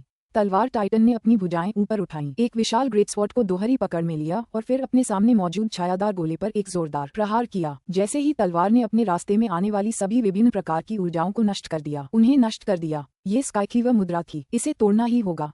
निंग और बाकी 6 लोग आशा भरी निगाहों से देख रहे थे। धमाका। तलवार ने उस धुंधले गोले पर जोरदार वार किया, जो तुरंत मुड़ने और विकृत होने लगा। इस तलवार की ताकत वाकई बहुत ज्यादा थी। गोला विकृत हो गया, एक बिल्कुल गोल गोले से एक अंडाकार आकार में बदल गया। जैसे ही तलवार ने उसे चीरा, उसके किनारों पर कुछ दरारें दिखाई देने लगीं। क्या हम कामयाब हुए? जब निंग और बाकी लोगों ने काले गोले को लंबा होते और टूटते देखा तो वे बेतहाशा खुशी से झूम उठे, लेकिन फिर उनके दिल ठंडे पड़ गए। वह छायादार काला गोला एक बार फिर अपने सामान्य गोलाकार आकार में आ गया और अपने आसपास की हर चीज को निगलता रहा, जबकि दरारें फिर से सामान्य हो गईं। फिर से कोशिश करो, ऑटोक टाइटनोस ने हताश होकर आदेश दिया। फिर से। निंग ने दांत पीस लिए। वह सचमुच हार नहीं मानना चाहता था। धमाक, धमाक, धमाक। तलवार टाइटन ने उस काले गोले पर बार बार वार करना शुरू कर दिया। हर वार में इतनी अविश्वसनीय शक्ति थी कि काला गोला बार बार टूटकर बिखर जाता था, लेकिन हर बार वह जल्दी से ठीक हो जाता और फिर अपने आसपास के जीवों को निगलता रहता। वह जरा भी कमजोर नहीं हुआ। हजारों बार वार करने के बाद निंग और बाकियों ने आखिरकार हार मान ली। उनके दिल बर्फ की तरह ठंडे पड़ गए थे। तलवार वाला टाइटन गायब हो गया और निंग और बाकी 6 के शरीर दिखाई देने लगे। वे सब चुपचाप उस काले गोले को घूर रहे थे। एक लंबी खामोशी छा गई। अचानक निंग बोल पड़ा, हम अभी तक असफल नहीं हुए हैं। अरे! बाकी 6 ने निंग की तरफ देखा। वे पहले ही पूरी ताकत से हमला कर चुके थे। क्या हो सकता है कि दाउल और डाकनॉर्ट के पास कोई और सुझाव हो? बोलिन, जब से तुमने संसार दावबत सार में महारत हासिल की है, मैं एक नई तलवार कला बनाने के बारे में सोच रहा हूँ, निंग ने कहा। जब हम स्वॉर्ड टाइटन बनाने के लिए साथ आए थे तो हमने जो स्काईक्लीवर मुद्रा अपनाई थी वह मेरी बनाई एक तलवार कला पर आधारित थी, जिसमें स्पेस दावबत सार, टाइम दावबत सार, क्लॉ दावबत सार, इल्यूजन दावबत सार, डिस्ट्रक्शन दावबत सार और कर्मा दावबत सार का इस्तेमाल किया जाना था। इसमें 6 प्रकार के दावबत सार का प्रयोग होता है। लेकिन अब भाई बोलिन, आपने संसार दावबत सार में भी महारत हासिल कर ली है। मुझे लगता है कि मैं तलवार कला का एक और भी शक्तिशाली सेट बना सकता हूँ, जिसमें 7 अलग अलग दावबत सार का प्रयोग होगा, जो हमारे स्वॉर्ड टाइटन को और भी शक्तिशाली बना देगा। टाइटनोस, बोलिन और बाकी सभी इससे बहुत खुश हुए। सही कहा, उनकी तलवारबाजी 6 दावबत एसेंस पर आधारित थी। कोई वजह नहीं थी कि वे इसे अपग्रेड करके 7 एसेंस का इस्तेमाल न कर सकें। निंग ने कहा, इस तलवारबाजी की एक मोटी रूपरेखा मेरे दिमाग में पहले से ही है, लेकिन मैं अभी भी इसे निखारने की प्रक्रिया में हूँ। मुझे इसे पूरा करने और इसे और भी ज्यादा शक्तिशाली बनाने के लिए पर्याप्त समय दो। ठीक है, मैं तुम्हारे लिए समय बढ़ा दूंगा। अपनी गति से करो, डार्क नॉर्थ। जल्दबाजी मत करो, हमारे पास अभी भी आधे महीने से ज्यादा समय है। टाइटनोस और बाकी लोग तुरंत उसकी मदद के लिए आगे आए। अगर वह एक नई तलवार कला बनाने में कामयाब हो जाता तो भले ही वह विनाश के क्षेत्र को नष्ट करने के लिए पर्याप्त न होती, फिर भी वह उनकी तलवार टाइटन को मजबूत बनाती और आने वाले युद्ध में उसे और भी ज्यादा शक्तिशाली बनाती। ऑटोक स्काईफीडर ने समय को तेज करने की जिम्मेदारी संभाली, जिससे निंग शांति से इस तलवारबाजी को निखारने पर ध्यान केंद्रित कर सके। निंग खुद बहुत पहले ही संसार तलवार दाव में पारंगत हो चुका था। उसे बोलिन के दावबद एसेंस से जोड़ना था, जो काफी आसान था। हालांकि निंग इस तकनीक को और भी बेहतर बनाने और इसे और भी शक्तिशाली बनाने की कोशिश कर रहा था। उसने टाइटेनोस और बाकियों को इस नए रुख को आजमाने के लिए कहा, फिर वापस आकर उस पर काम जारी रखा। समय बीतता गया, एक के बाद एक दिन। इस नई फ्यूजन तलवार कला की शक्ति लगातार बढ़ती गई। इस बीच मोग और स्काईफीडर के अवतार एयर के ग्रासलैंड वर्ल्ड का पीछा करते रहे और हर उस चीज की रिपोर्ट करने के लिए तैयार रहे जिसकी रिपोर्ट करने की जरूरत थी। मोग ने कहा, यह कि घास की दुनिया के यहाँ आने से पहले आपके पास अभी भी 2 दिन हैं। मैंने तलवारबाजी पूरी कर ली है।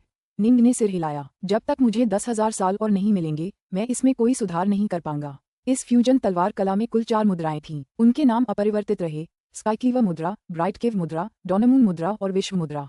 अब जब मेरा ओमेगा स्वॉर्ड दाव इस तलवार कला का उपयोग करते हुए 7 अलग अलग प्रकार के दावबद सारों का मार्गदर्शन कर रहा है, तो इसकी शक्ति पहले की तुलना में लगभग 30% बढ़ गई है, निंग ने कहा। टाइटनोस और अन्य लोग ये सुनकर बहुत खुश हुए। स्वॉर्ड टाइटन की शक्ति को देखते हुए इसकी शक्ति में जरा सी भी वृद्धि करना बेहद मुश्किल था। 30% की वृद्धि वाकई अविश्वसनीय थी। यह मुख्यतः इस तथ्य के कारण था कि संसार दावबद सार शुरू से ही एक अत्यंत शक्तिशाली दावबद सार था, जिसने नई तलवार कला को अत्यधिक सशक्त बनाया। चलो शुरू करते हैं। सातों ने एक दूसरे को देखा, फिर दूर के धुंधले गोले को घूरने लगे। उन्होंने अपने विभिन्न संरचना आधारों को सक्रिय किया, कैओसवर्स की शक्ति को बुलाया और उसे लंगोटी पहने तलवार टाइटन में बदल दिया। तलवार टाइटन ने एक बड़ी तलवार उठाई, एक बार फिर अपनी अत्यंत शक्तिशाली स्काईक्लीवर मुद्रा को उजागर करने की तैयारी में। इस बार निश्चित रूप से ये स्काईक्लीवर मुद्रा का नया संस्करण था। दावबद सार शक्ति की 7 अलग अलग धाराएं तलवार टाइटन से होकर गुजरी। निंग ने इन 7 धाराओं को आसानी से एक कर दिया और उनकी शक्तियों से अपना ओमेगा तलवार दाव बनाया। स्काईक्लीवर रुक। तलवार टाइटन ने एक बार फिर उस काले गोले पर वार किया, लेकिन इस बार वह पहले से कहीं ज्यादा शक्तिशाली था। धमाक धमाक धमाक। दिव्य तलवार काले गोले में गहराई तक धंस गई, जिससे कई धमाके हुए। जैसे ही तलवार गोले में घुसी और दूसरी तरफ से बाहर निकली, काला गोला कई जगहों से टूटने और बिखरने लगा। काला गोला बुरी तरह क्षतिग्रस्त लग रहा था, लेकिन किसी अदृश्य नियम ने उसे फिर से समेट लिया। वह तुरंत अपने सामान्य आकार में आ गया और फिर से शांति से अपने आसपास की हर चीज को निगलने लगा। अभी भी कोई स्थायी क्षति नहीं। निंग को अपनी आंखों पर यकीन नहीं हो रहा था। उन्होंने 100 और वार किए, लेकिन नतीजा वही रहा। हर बार काला गोला ऐसा लग रहा था मानो उसे इतनी बुरी तरह से नुकसान पहुंचा है कि वह निश्चित रूप से टूट जाएगा, लेकिन इसके बजाय वह जल्दी से ठीक हो जाता था। वह पानी के गोले जैसा था, चाहे वे उसे कितना भी नुकसान पहुंचाएं, वह आसानी से फिर से एक गोले में बदल जाता। तलवार टाइटन गायब हो गया।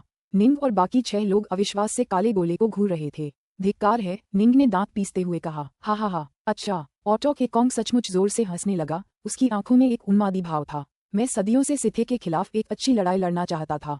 हमारे पास इतने सारे हथियार हैं, लेकिन हमने कभी उनका इस्तेमाल करने का जोखिम उठाने की हिम्मत नहीं की, क्योंकि हमें हारने का डर है। अब हमारे पास कोई रास्ता नहीं है। उन्होंने हमें खड़े होकर लड़ने के लिए मजबूर कर दिया है। अच्छा, चलो फिर लड़ते हैं। हम इस लड़ाई में सब कुछ दांव पर लगा देंगे। मैं देखना चाहता हूँ कि कौन बचेगा, सिथे या हम। एकोंग सही कह रहा है। अपने सारे डर और सारी चिंताएं त्याग दो और अगली लड़ाई में अपना सब कुछ झोंक दो। धूर्त बूढ़ा ऑटोक टाइटेनोस भी जोर जोर से हंसने लगा। मैं बहुत लंबे समय से जिंदा हूँ। मैं लगभग भूल ही गया हूँ कि जब मैं एक कमजोर युवा साधक था और मुझे एक के बाद एक जानलेवा चुनौतियों का सामना करना पड़ता था, तब जिंदगी कैसी होती थी। बहुत समय हो गया है जब मुझे ऐसा एहसास हुआ हो कि मेरी सच्ची आत्मा प्रत्याशा में कांप रही है। आइए हम अपना सर्वश्रेष्ठ प्रदर्शन करें और अंत तक इनसे लड़ें। निंग भी उनकी हंसी में शामिल हो गया, स्काईफीडर, बोलिन, मोग और स्टोनरूल भी।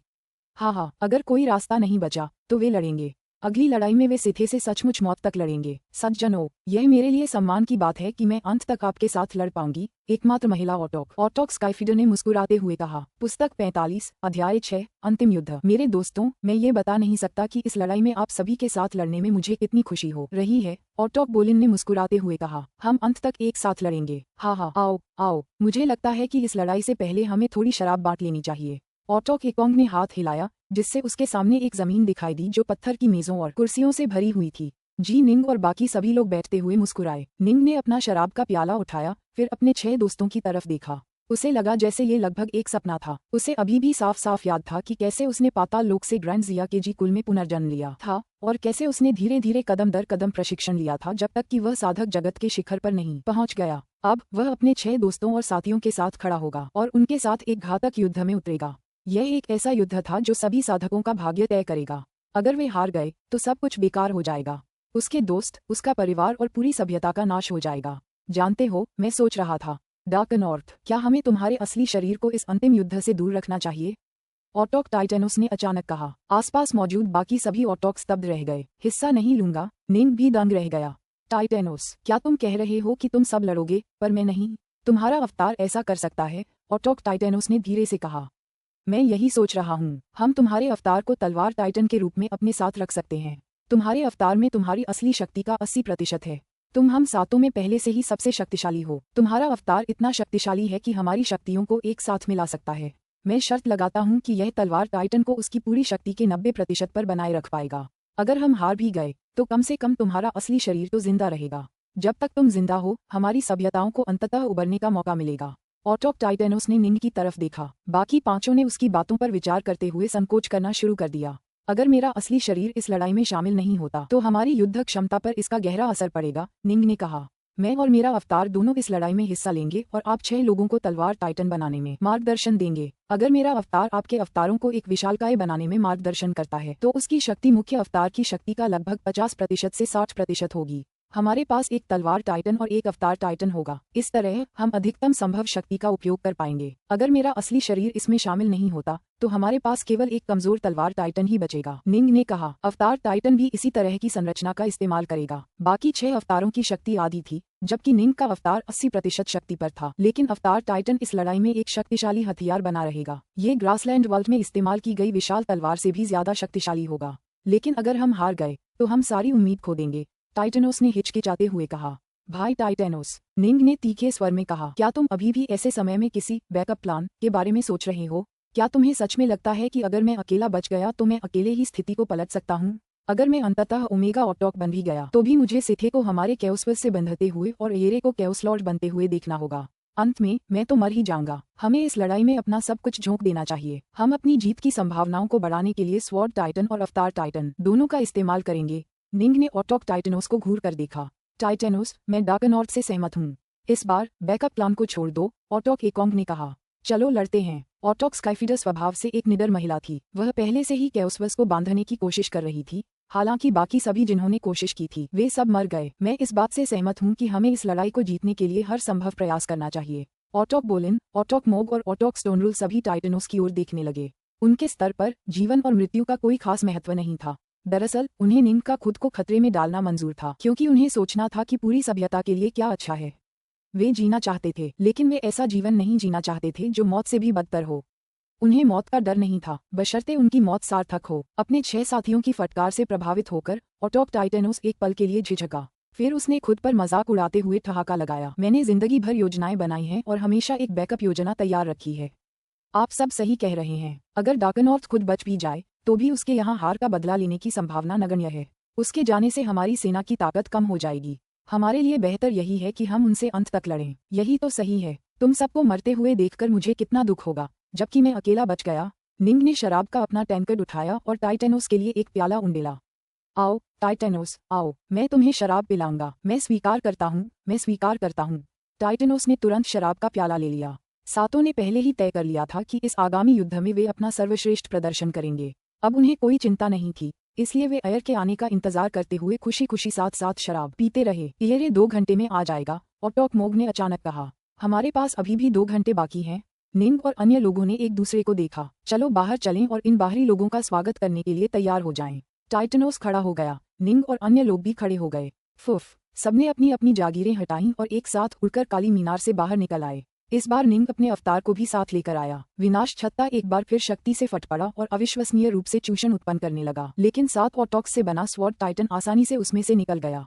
गड़गड़ाहट। विनाशक छत्ता अपनी पिछली गति से बाहरी दुनिया की ऊर्जाओं को तेजी से निगलने लगा, क्योंकि उसके चारों ओर एक बार फिर एक भंवर दिखाई दिया। हालांकि निंग और ऑटोक्स ने इसे अनदेखा कर दिया। हालांकि यह एक दुर्जेय हथियार था, लेकिन असली नुकसान पहुंचाने के लिए इसे बहुत लंबे समय तक ऊर्जा का उपभोग करना पड़ता।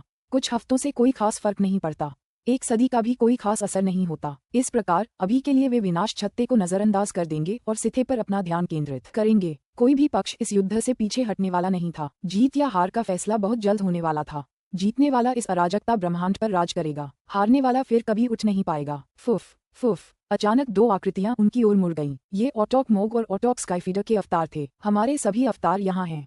हम अब लड़ने के लिए तैयार हैं। अफसोस की बात है कि हमने आजादी के सुनहरे पुलों में से एक खो दिया, वरना हम पूरी तरह से चरम शक्ति पर होते, ऑटोक टाइटेनोस ने हंसते हुए कहा। वे तुरंत दो टुकड़ियों में बंट गए। दोनों का नेतृत्व निंग कर रहा था। सातों सच्चे शरीर एक तरफ खड़े थे, जबकि सातों अवतार दूसरी तरफ एक दूसरे के बगल में खड़े थे। 14 ऑटोक श्रेणी के योद्धा युद्ध के लिए तैयार थे। उस गोल्डन ब्रिज को खोने का सारा दोष मेरा है। ऑटोक बोलिन ने अपना सिर हिलाया। तुम्हारा कोई दोष नहीं है। उन चीजों के लिए बस बहुत ज्यादा कीमती सामग्री की जरूरत थी। मैंने अपनी तरफ से हर मुमकिन कोशिश की, लेकिन सिर्फ साथ ही बना पाया। कभी कभी मैं खुद को रोक नहीं पाता, लेकिन सोचता हूँ कि यह सब कैसा इत्तेफाक था। हमारे पास पहले से ही एक अतिरिक्त था, लेकिन डार्कनॉर्थ ठीक समय पर उठकर सातवें को पूरा कर गया। टाइटेनोस ने आह भरते हुए कहा। निंग ने मुस्कुराते हुए कहा, अपने 6 पूर्ववर्तियों के साथ युद्ध करने में सक्षम होना डार्कनॉर्थ का सम्मान है। वे सातों लोग खाली जगह में खड़े थे, उनके दिल शांत थे। उन्होंने अपनी सारी चिंताएं पहले ही दूर कर दी थीं। ऐसे समय में चिंता करने से कोई फर्क नहीं पड़ता। उन्हें बस जीतने के लिए हर संभव कोशिश करनी थी। अगर वे मर गए तो उनके साथ पूरी सभ्यता भी मर जाएगी, लेकिन ऐसा कुछ नहीं था। उन सातों ने सचमुच अपना सब कुछ कर दिया था। अंडाकार गोला अंतरिक्ष में घूमता रहा। धूसर बादलों की उसकी सबसे बाहरी परत के ऊपर एक लंबा, धूसर वस्त्र पहने आदमी खड़ा था, जिसके बाल थोड़े झड़ चुके थे। उसकी आंखों में मानो ब्रह्मांड समाया हुआ था, और वह शांति से अपने सामने खाली जगह को देख रहा था। आखिरकार आखिरी लड़ाई का समय आ गया है। साधकों की तरह अयर भी जानता था कि वह अपने जीवन के सबसे महत्वपूर्ण क्षण पर पहुंच गया है। या तो वह स्वर्ग तक पहुंच जाएगा और अराजकता का स्वामी बन जाएगा, अपने स्वामी के अलावा अनंत शून्य में सबसे अजेय व्यक्ति बन जाएगा, या फिर वह पराजित हो जाएगा और उसे यह अवसर फिर कभी नहीं मिलेगा, भले ही वह बच जाए। उसे विनाश के क्षेत्र के नष्ट होने की चिंता नहीं थी, क्योंकि वह जानता था कि वह कितनी अद्भुत वस्तु है।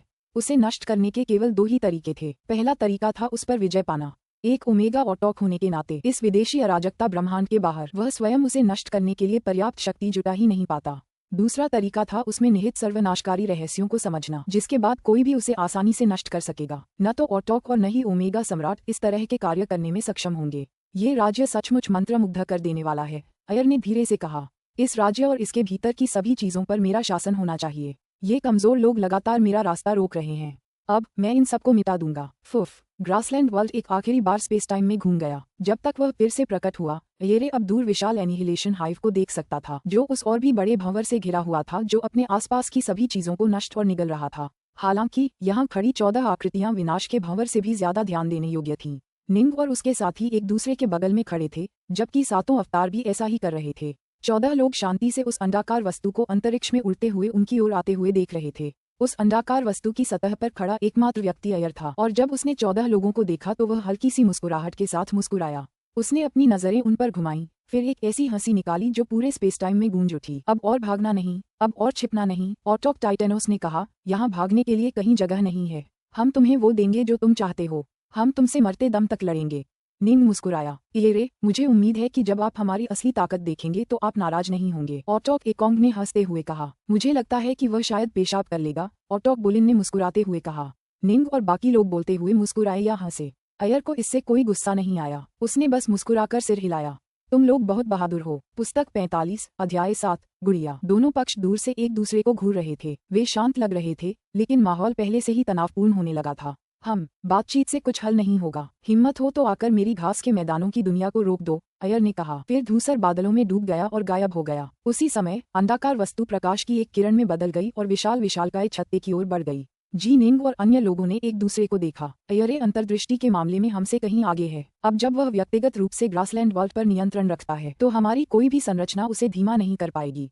ऑटोक टाइटेनोस मुस्कुराया। ग्रासलैंड वर्ल्ड आसानी से एनिहिलेशन हाइव में प्रवेश कर सकता है, उसकी रक्षा कर सकता है और उसे हमारे कैओस्वर्स की ऊर्जाओं का उपभोग जारी रखने की अनुमति दे सकता है। इसे रोकने का एकमात्र तरीका इसके अंदर जाना है। घास के मैदान की दुनिया पर हमला करो और उसे तोड़ डालो। ऑटोक बोलिन ने थोड़ा सिर हिलाया। यही एकमात्र विकल्प है। सज्जनों, चलो ऐसा करते हैं। निंग हंसा। हमें इस लड़ाई में हमारा नेतृत्व करने के लिए तुम्हें परेशान करना होगा, डार्क नॉर्थ। हमें तलवार टाइटन और अवतार टाइटन के लिए तुम्हारे मार्गदर्शन की आवश्यकता होगी। ऑटोक स्टोनरुल ने कहा, मैं नेता के रूप में काम कर सकता हूँ, लेकिन मुझे आप सभी के सहयोग की आवश्यकता होगी। चलो ऐसा करते हैं। निंग और अन्य लोगों ने कुछ त्वरित शब्द साझा किए, फिर अपनी चाल चलनी शुरू कर दी। धमाका धमाका धमाका। सातों ऑटोक और उनके सातों अवतार एक साथ कैओसवर्स की शक्ति का आह्वान करने लगे, उसे अपने चारों ओर इकट्ठा करके ऊर्जा के भंवर बनाने लगे जो जल्दी ही दो विशालकाय टाइटन्स में बदल गए। दोनों टाइटन्स लगभग नग्न थे और सिर्फ फर की लंगोट पहने हुए थे, लेकिन एक की आभा दूसरे से थोड़ी ज्यादा शक्तिशाली थी। तलवार टाइटन और अवतार टाइटन एक साथ अंडाकार वस्तु की ओर बढ़े। अय्यरे घास के मैदानों की दुनिया में छिपे महल में कहीं से प्रकट हुए। उनके दोनों ओर चांदी के वस्त्र पहने महिला और दो पुरुष खड़े थे, जबकि उनके नीचे सिथे 61 और 3 ऑटोक श्रेणी के शून्यवासी खड़े थे। विलिस्की, तुम तीनों यहाँ केंद्र में आओ, अयर ने निर्देश दिया। तीनों ऑटोक श्रेणी के शून्यवासियों ने एक दूसरे को उलझन भरी नजरों से देखा, फिर घबराए हुए महल के केंद्र की ओर बढ़े। साइक्लोपियन भालू, लाल आंखों वाला सफेद रोएं वाला मानवरूपी और तंतुधारी तूफानी बादल सिथे के प्रति अविश्वास रखते थे, लेकिन दुर्भाग्य से वे अयरे से कहीं कमजोर थे। वे कुछ नहीं कर सकते थे। अनंत शून्य में वे अयरे से कमजोर थे, और यहाँ चरागाह जगत में भी वे अयरे से कमजोर थे। वे स्थानीय किसान हमला करने वाले हैं। यह अंतिम युद्ध होगा। अयरे ने तीनों शून्यवासियों की ओर देखा, फिर मुस्कुराया। मुझे चाहिए कि तुम तीनों हमारी जीत के लिए बलिदान देने को तैयार रहो। बस हमें बताइए कि आपको हमसे क्या करवाना है। हम अपनी पूरी ताकत से काम करेंगे, तीनों ने सम्मानपूर्वक जवाब दिया। बहुत बढ़िया, अयर ने सिर हिलाया। मुझे बस इतना चाहिए कि तुम तीनों मुझे अपनी जान दे दो। साइक्लोपियन भालू और बाकी दो की आंखों में आश्चर्य की लहर दौड़ गई, लेकिन जल्द ही उसकी जगह घोर भय ने ले ली। अचानक उनके आसपास 9 बैंगनी सुनहरी जंजीरें प्रकट हुईं। हर जंजीर एक गूढ़ और गहन तरीके से हिल रही थी, और वे हवा में चीखते हुए तीनों ऑटोक श्रेणी के शून्यवासियों पर टूट पड़ीं। अयरे, तुम क्या कर रहे हो? क्या आपने यह वादा नहीं किया था कि अगर हम आपकी मदद करेंगे तो आप हमें आजादी दे देंगे? तुम हम पर हमला क्यों कर रहे हो? तीनों शून्यवासियों ने जवाबी हमला करने की कोशिश की, लेकिन अब जब अयर खुद बैंगनी सुनहरी जंजीरों को नियंत्रित कर रहे थे, तो शून्यवासी शक्ति और तकनीक दोनों में काफी पिछड़ गए। बैंगनी सुनहरी जंजीरों ने तुरंत उन पर जोरदार प्रहार करना शुरू कर दिया, जिससे उनके शरीर फट गए। फिर जंजीरें तेजी से उनके जीवन केंद्रों में लिपट गईं। आसपास के सिथे एक सिर्फ सभी स्तब्ध होकर चुपचाप देख रहे थे। उनमें से किसी की भी एक शब्द भी बोलने की हिम्मत नहीं हुई। वे जानते थे कि अयर कितना निर्दयी था। उसके लिए हर कोई उसके लक्ष्यों को पूरा करने के लिए एक मोहरा था। उन 3 ऑटोक श्रेणी के शून्यवासियों ने जिन वादों पर विश्वास किया था, वे मजाक से ज्यादा कुछ नहीं थे। तुम्हें आजादी दूं? अयरे ने उन्हें घूरा, उसकी आंखें ठंडी चमक रही थीं। क्या तुम तीनों बेवकूफों ने सचमुच सोचा था कि तुम मुझसे शर्तों पर बातचीत करने के काबिल हो? अगर मुझे तुम्हारी जरूरत न होती तो मैं तुम्हें इतने लंबे समय तक जिंदा नहीं रहने देता। फिर अयरे ने अपना दाहिना हाथ बढ़ाया और 3 मनमोहक आकार की काली गुड़ियाएं निकालीं। तीनों काली गुड़ियाएं महल के ठीक बीच में मंडराने लगीं। फुफकार, फुफकार, फुफकार। शून्य में रहने वालों के शरीर के टूटे हुए अवशेष काली गुड़ियों की ओर उड़ने लगे, यहाँ तक कि उनके जीवन केंद्र भी, जो अभी भी उन जंजीरों में उलझे हुए थे, उनकी ओर उड़ने लगे। नहीं, नहीं, लेकिन नहीं। तीनों ऑटोक श्रेणी के शून्यवासियों को अचानक असीम भय का अनुभव हुआ। साधारण सी दिखने वाली ये गुड़ियाएं घातक गुरुत्वाकर्षण बल लगा रही थीं, जिससे उनके जीवन केंद्र अनियंत्रित रूप से उनकी ओर उड़ रहे थे। उनके रक्त और मांस के छींटे भी काली गुड़ियों की ओर उड़ रहे थे, और जैसे ही उन्होंने गुड़ियों को छुआ, वे फुफकार के साथ निगल ली गईं। अयरे, तुम जरूर असफल होगे। तुम असफल होगे। एक जीवन केंद्र जिसके अंदर एक विशालकाय भालू का भ्रम था, उन्मत्तता से चिल्लाया। तुम मर जाओगे। किसान तुम सबको मार डालेंगे। जीवन केंद्र, जो एक तंबूनुमा तूफानी बादल के भ्रम से भरा हुआ था, संघर्ष कर रहा था और रैंक रहा था। धिक्कार है तुझ पर, अयर। तू बेशर्म है। लाल आंखों वाले, सफेद रोएं वाले जानवर का प्रेत चिल्लाया। 3 जीवन कोर 3 काली गुड़ियों की ओर उड़े, जिन्होंने बड़ी आसानी से उन्हें और उनके शवों से मांस और रक्त को खा लिया। अयरे मन ही मन इस बात पर आश्चर्यचकित हुए बिना नहीं रह सके। मास्टर की चालाकी वाकई अद्भुत है। वे ऑटोक श्रेणी के शून्यवासी भले ही मूर्ख हों, लेकिन उनके शरीर अविश्वसनीय रूप से मजबूत हैं। उनके शरीर ने ही उन्हें ऑटोक स्तर की शक्ति प्रदान की थी, लेकिन गुड़िया उन्हें आसानी से निगल जाती थी। मैं भी ओमेगा ऑटोक हो सकता हूँ, लेकिन चालाकी के मामले में मैं मास्टर के बराबर नहीं हूँ। उसका गुरु अराजकता का स्वामी था। हालांकि वे दोनों ओमेगा ऑटोक थे, फिर भी अयरे को लगता था कि उसका गुरु कई अलग अलग क्षेत्रों में उससे श्रेष्ठ है। ये बिल्कुल वैसा ही था जैसे बोलिन, टाइटेनोस, मोग और बाकी सभी ऑटोक थे, लेकिन उनकी अंतर्दृष्टि अलग अलग थी और शक्ति के स्तर भी अलग अलग थे। अयर और उसके गुरु के बीच शक्ति में वाकई बहुत अंतर था। एनिहिलेशन हाइव और ग्रासलैंड वर्ल्ड का निर्माण केवल इसलिए संभव हो पाया क्योंकि उसके गुरु ने उसे पर्दे के पीछे से मार्गदर्शन दिया था। जहाँ तक काली गुड़ियों की बात है, तो ये चीजें उसके गुरु ने खुद बनाई थीं। फुफ। हवा में तैरती 3 काली गुड़ियाएं अचानक तेजी से बढ़ने लगीं और विशाल काले शल्कों वाले 3 जानवरों में बदल गईं जो अब जमीन पर पड़े थे। वे शक्ति की आभा से स्पंदित थीं, लेकिन जरा भी हिली नहीं। जैसा मैंने पहले निर्देश दिया था, 3 टुकड़ियों में बट जाओ। अय्यरे ने अपने अन्य अधीनस्थों पर नजर डाली। चांदी के वस्त्र वाली महिला, काले वस्त्र वाले पुरुष और लाल वस्त्र वाले पुरुष ने तुरंत आदेश स्वीकार कर लिया, जबकि कई सिथे एकसल्फ ने जल्दी से उनके पीछे अपनी स्थिति संभाल ली। अब से प्रत्येक दस्ते को इन मशीनी युद्ध जानवरों में से एक को नियंत्रित करने की जिम्मेदारी होगी, अय्यरे ने कहा। हालांकि प्रत्येक ने एक ऑटोक श्रेणी के शून्य निवासी की पूरी शक्ति को अवशोषित कर लिया है, फिर भी वह लगभग 1 घंटे तक ही अधिकतम शक्ति से लड़ पाएगा।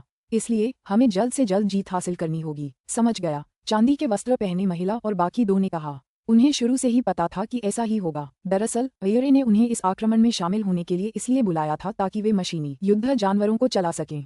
साधारण एक्सल्फ थोड़े कमजोर थे, इसलिए युद्ध में इन चीजों की पूरी क्षमता का इस्तेमाल नहीं कर सकते थे। तीनों में से हर एक को नियंत्रित करेगा और बाकी एक्सल्फ उसकी मदद करेंगे। अब जाओ, अय्यर ने आदेश दिया। Swash swash swash. चांदी के वस्त्र पहने महिला और बाकी लोग तेजी से उन विशाल मशीनी युद्ध जानवरों के अंदर उड़ गए और उन पर कब्जा कर लिया। यह एक बड़ा तुरुप का पत्ता था जो उनके अराजकता के देवता ने अय्यर को दिया था। ग्वार। तीनों काले युद्ध जानवरों ने अपने सिर उठाए और चीखे। उनकी आभाएं वास्तव में ऑटोक श्रेणी के शून्य निवासियों से ज्यादा शक्तिशाली थीं, क्योंकि मशीनी युद्ध जानवर अपनी सारी शक्ति तेजी से जला रहे थे और कुछ भी नहीं रोक पा रहे थे। वे अद्भुत तकनीकों से हमला भी कर सकते थे। वे उन शून्य निवासियों जितने अनाड़ी नहीं थे। वे आ रहे हैं। अय्यरे ने अपना सिर उठाकर आसमान की ओर देखा। उसने देखा कि 2 विशालकाय दैत्य दिव्य तलवारें लिए हुए धूसर बादलों को चीर रहे हैं, मानो बादल सड़ी हुई लकड़ी के अलावा कुछ नहीं हो। दोनों दैत्य बादलों की परतों को आसानी से भेदते हुए नीचे की ओर दौड़े। मेरे आदेश का पालन करो। अय्यरे के चेहरे पर एक क्रूर भाव उभर आया। तुम में से हर एक सिर्फ 1 घंटे तक ही लड़ सकता है, इसलिए हमें उस दौरान उनका सफाया करने के लिए हर संभव कोशिश करनी होगी। ये ग्रासलैंड वर्ल्ड है, हमारी चुनी हुई रणभूमि। हम जरूर जीतेंगे। अब जाओ, इन साधकों को मार डालो, मार डालो। फुश फुश फुश। 3 काले युद्ध जानवर तेजी से अंतरिक्ष में चले गए और मंदिर से गायब हो गए। जहां तक अय्यर का सवाल है, उसकी आंखें चमक रही थीं और वह चिल्ला रहा था, सारांश प्रज्वलित हो। तुरंत ही चरागाह जगत की गहराई में स्थित सारांश केंद्र एक बार फिर शक्ति से प्रस्फुटित होने लगा और पूरी दुनिया के हर इंच को अपार शक्ति से भर दिया। युद्ध अभी शुरू ही हुआ था, लेकिन हर कोई पहले से ही पागलों की तरह लड़ने की तैयारी कर रहा था। अय्यर अपने शत्रुओं का सामना करने के लिए महल से गायब हो गया। पुस्तक 45, अध्याय 8, मुक्ति की दुनिया। तलवार टाइटन और अवतार टाइटन दोनों नीचे की ओर बढ़ते रहे। फुफकार फुफकार। अब सार तत्व प्रज्वलित होने के कारण बादल और भी मजबूत हो गए थे, लेकिन जी निंग के तलवार टाइटन और अवतार टाइटन की शक्ति के आगे वे अविश्वसनीय रूप से कमजोर बने रहे। तलवारों की रोशनी चमक उठी और वे बादलों को चीरते हुए सीधे बादलों की दूसरी परत तक पहुंच गए। ठीक इसी क्षण उन्हें अचानक खतरे का आभास हुआ। अरे, निंग इस दल का नेता था और किसी भी संभावित हलचल पर लगातार नजर रखे हुए था। अचानक पास के बादलों से 3 विशाल काले युद्ध जानवर प्रकट हुए। वे कवच पहने वानरों जैसे लग रहे थे, लेकिन उनके सिर पर एक एक घुमावदार सींग थे। उनके घुटने आधे झुके हुए थे और वे तलवार टाइटन और अवतार टाइटन को गौर से देख रहे थे। ये तीनों कहाँ से आ गए? ऑटोक एकोंग ने मन ही मन पूछा। ये सब खतरनाक लग रहे हैं। यह शायद उन तुरुप के पत्तों में से एक है जिसे सिथे हमेशा से छिपा रहे थे। अब जब आखिरी लड़ाई शुरू हो गई है, तो उन्हें अब खुद को छिपाने की जरूरत नहीं दिखती। टाइटेनोस ने जवाब दिया। इन तीनों जानवरों की आभा अजीब है। सावधान रहो, डार्कनॉर्थ। ठीक है, निंग ने सिर हिलाया। आक्रमण करना, मर जाओ, साधकों। तीनों युद्ध जानवरों ने एक साथ हमला किया। सबसे पहले पास ही मौजूद अवतार टाइटन को घेर लिया। अवतार टाइटन ने अपनी दोनों तलवारें उठा लीं, उनके हमलों का सामना करने के लिए तैयार। युद्ध जानवरों के भयंकर पंजों के प्रहारों से आकाश अंधकार में हो गया और वे अवतार टाइटन पर प्रचंड शक्ति से टूट पड़े। बदले में अवतार टाइटन ने अपने दाहिने हाथ से हवा में तलवार की रोशनी की एक क्षणिक लकीर खींची जो युद्ध जानवर पर टूट पड़ी। फुफकार। तलवार की रोशनी तुरंत पीछे हट गई, जबकि युद्ध जानवर बस चीखता रहा और हमला जारी रखता रहा। ये 3 मशीनी वॉरबीस्ट बेहद ताकतवर हैं। निंग और बाकी सभी चौंक गए। ये वाकई हमारे अवतार टाइटन से लड़कर उन्हें रोक सकते हैं। हमारी तलवारबाजी ज्यादा से ज्यादा उनमें से 2 को ही रोक पाएगी। मरो। तीनों युद्ध जानवर असाधारण क्रूरता से लड़े। जाहिर है वे इस कमजोर दिखने वाले टाइटन को जल्द से जल्द खत्म करना चाहते थे। फुफकार। पास ही मौजूद तलवारबाज टाइटन पहले ही हमला कर चुका था और तलवार की रोशनी की एक भयानक धारा हवा में अजेय बल से वार कर रही थी। एक युद्ध जानवर ने तुरंत अपने दोनों पंजों से इस हमले को रोक दिया। दोनों योद्धाओं के पास बेहद अद्भुत तकनीकें थीं, लेकिन जैसे ही पंजे क्षैतिज तलवार के वार से टकराए, एक धमाका हुआ।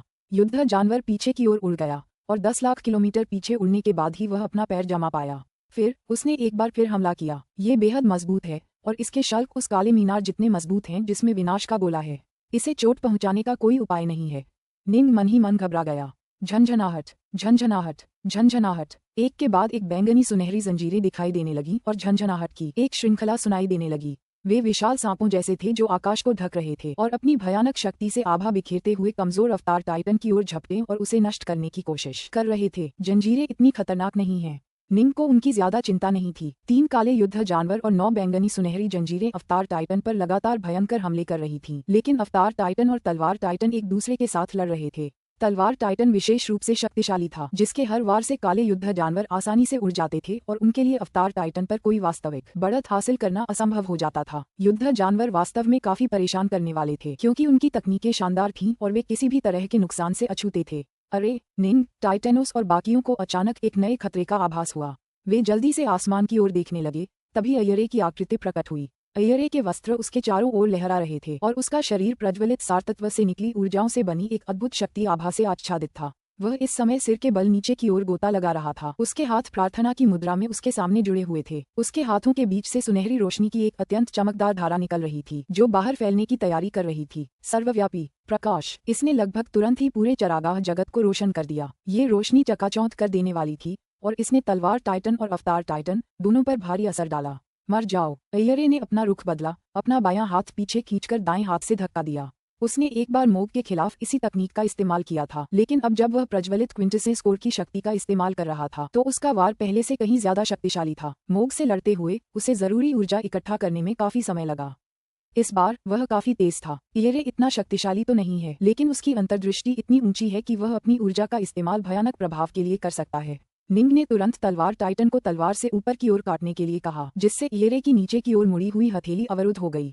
धमाका। यह अथाह शक्तिशाली हथेली सर्वव्यापी तलवार से सीधे टकराए। अय्यरे कुछ कदम पीछे हटे। उनके चेहरे पर एक शिकन थी। ये संरचना विशालकाय अविश्वसनीय रूप से शक्तिशाली है। डार्कनॉर्थ इन देशी साधकों की शक्तियों का बखूबी उपयोग कर रहा है। तलवार टाइटन ने अय्यरे को आसानी से रोक दिया था। जब अय्यरे अपना सबसे शक्तिशाली प्रहार कर रहा था, तब भी वह मशीनी युद्ध जानवरों से केवल 30% ज्यादा शक्तिशाली था। ये तलवार टाइटन को डराने के लिए पर्याप्त नहीं था। प्रकाश। धमाका। अय्यरे और भी ज्यादा तेज रोशनी से जगमगाने लगा। रोशनी हर जगह थी। पूरी दुनिया को इंद्रधनुषी चमक से भर रही थी। निंग को सबसे ज्यादा चिंता इस बात की थी कि अब वह अय्यरे को ढूंढ नहीं पा रहा था। अनंत प्रकाश के उस विस्फोट के बाद अय्यरे वास्तव में प्रकाश में विलीन हो गया था। निंग न तो उसे शारीरिक रूप से देख पा रहा था और न ही ईश्वर ज्ञान से उसका पता लगा पा रहा था। अचानक एक संगमरमरी भुजा अवतार टाइटन को पकड़ने के लिए आगे बढ़ी। यह अय्यरे है। अवतार टाइटन जल्दी से आगे बढ़कर उसे रोकने लगा। चूंकि निंग दोनों टाइटन्स को नियंत्रित कर रहा था, इसलिए वह उन्हें पूरी तरह से एक साथ काम करने में सक्षम बना पाया। तलवार टाइटन भी तुरंत मदद के लिए आगे आया। चकाचौंध भरी रोशनी दोनों दिग्गजों को दबाती रही, जबकि अय्यर ने अतुलनीय गहन तकनीकों से एक के बाद एक छुपे हुए हमले शुरू कर दिए। उनके हमलों को रोकना बहुत मुश्किल था और अंततः कोई एक बच निकलता। सभी लोग मुक्ति की दुनिया तैयार करें, निंग ने संदेश भेजा। ठीक है।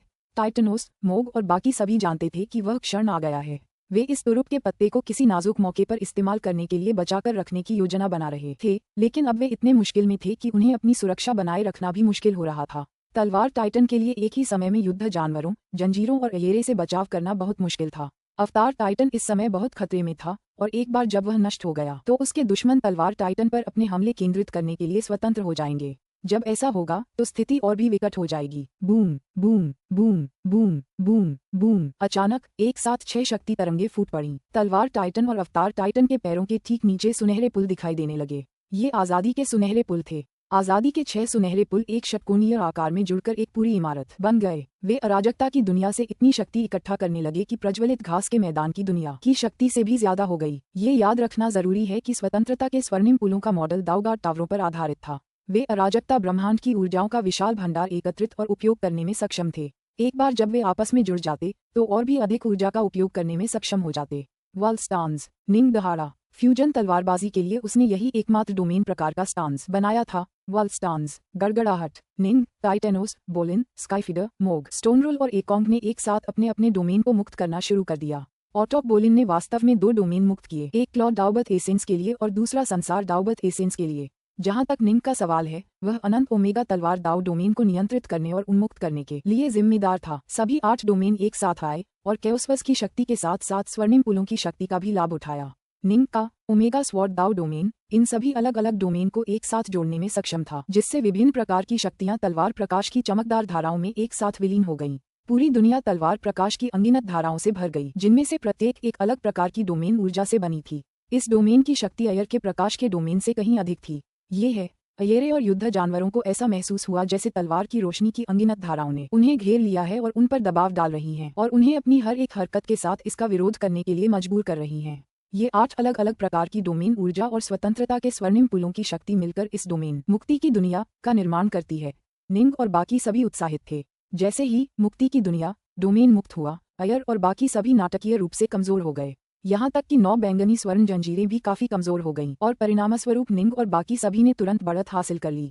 यह को मारने के लिए सेना में शामिल हो जाओ। यह के मरते ही वे 3 अविनाशी युद्ध जानवर खुद ब खुद बिखरने लगेंगे। टाइटनोस ने मन ही मन संदेश भेजा, यह को मार डालो। बोलिन चिल्लाया, हमला करो। उनकी आंखें हत्या से भरी हुई थीं। तीनों युद्ध जानवरों को उनके क्षेत्र ने दबा दिया था, जिससे उनकी सामान्य शक्ति 70% रह गई थी। अगर वे सभी अवतार टाइटन के खिलाफ एकजुट भी हो जाएं, तो भी वह केवब्राइट मुद्रा का उपयोग करके उनसे बचाव कर पाएगा। जहां तक शक्तिशाली तलवार टाइटन का सवाल है, इसका केवल एक ही लक्ष्य था, अयेरे। पुस्तक 45, अध्याय 9, मृत्यु युद्ध। तलवार टाइटन अविश्वसनीय रूप से तेजी से अयेरे की ओर बढ़ा, जिससे उसका चेहरा तमतमा गया। मुक्ति की दुनिया के क्षेत्र ने उसे दबाना शुरू करने से पहले ही वह तलवार टाइटन से सीधे युद्ध करने की हिम्मत नहीं कर पाता। अब जबकि उसके पास अपनी पूरी शक्ति का केवल लगभग 60% ही बचा था, अगर वह उससे सीधे लड़ने की कोशिश करता तो शायद 10 वार में ही उसका नाश हो जाता। मुझे यकीन नहीं हो रहा कि इन स्थानीय लोगों ने मुझे ऐसा करने पर मजबूर किया है। अयर तुरंत एक कदम आगे बढ़ा और हवा में गायब हो गया।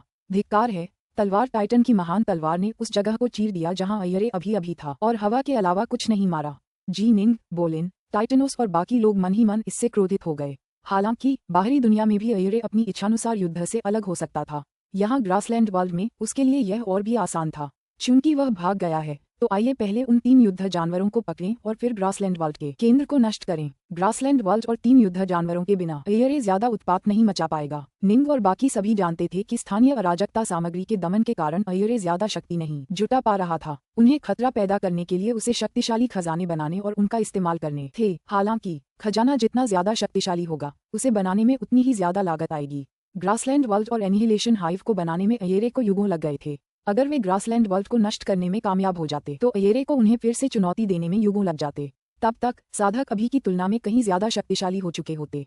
फुफकार। तलवारबाज टाइटन ने दोनों हाथों से उत्तरी धनुष तलवार पकड़ी और एक युद्ध जानवर की ओर झपटा। हालांकि वे अविनाशी थे, फिर भी उन्हें पकड़ना एक संभावना थी।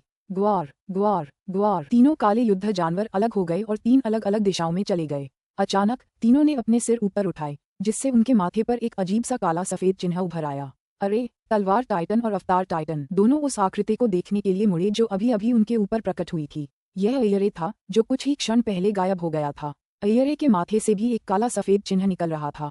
काले और सफेद प्रकाश की अनगिनत लड़ियां हवा में फैलकर अयरे को तीनों युद्ध जानवरों से जोड़ रही थीं। साथ मिलकर उन्होंने एक अविश्वसनीय रूप से अद्भुत संरचना बनाई, जिसने अयरे और तीनों युद्ध जानवरों को एक ही प्राणी में बदल दिया। प्रज्वलित सारतत्व कोर से रिसने वाली ऊर्जा इस विशाल संरचना में समाहित हो रही थी, जबकि तीनों युद्ध जानवरों की ऊर्जा भी तेजी से खपत हो रही थी। अयरे और 3 काले युद्ध जानवर धुंधले काले सफेद प्रकाश से चमकने लगे और उनकी आभा की शक्ति में नाटकीय रूप से वृद्धि हुई। मुझे यकीन नहीं हो रहा कि इन स्थानीय लोगों ने मुझे अपना आखिरी तुरुप का पत्ता इस्तेमाल करने पर मजबूर कर दिया है।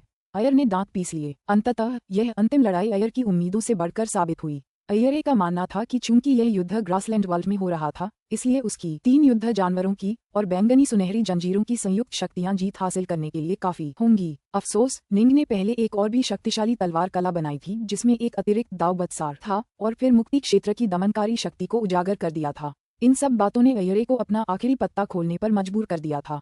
अब वह सचमुच पूरी ताकत लगा चुका था, बिना कुछ छिपाए। उसके गुरु ने ही काले युद्ध जानवरों को बनाया था। जब वे अलग अलग लड़ते थे तो उतने शक्तिशाली नहीं होते थे, लेकिन जब एक साथ मिलकर एक हो जाते थे तो अपनी असली ताकत का प्रदर्शन कर पाते थे। इसीलिए उसके गुरु ने उसे यिन यांग संरचना भी प्रदान की थी, जिससे वह उन तीनों जानवरों के साथ पूरी तरह से जुड़ सकता था।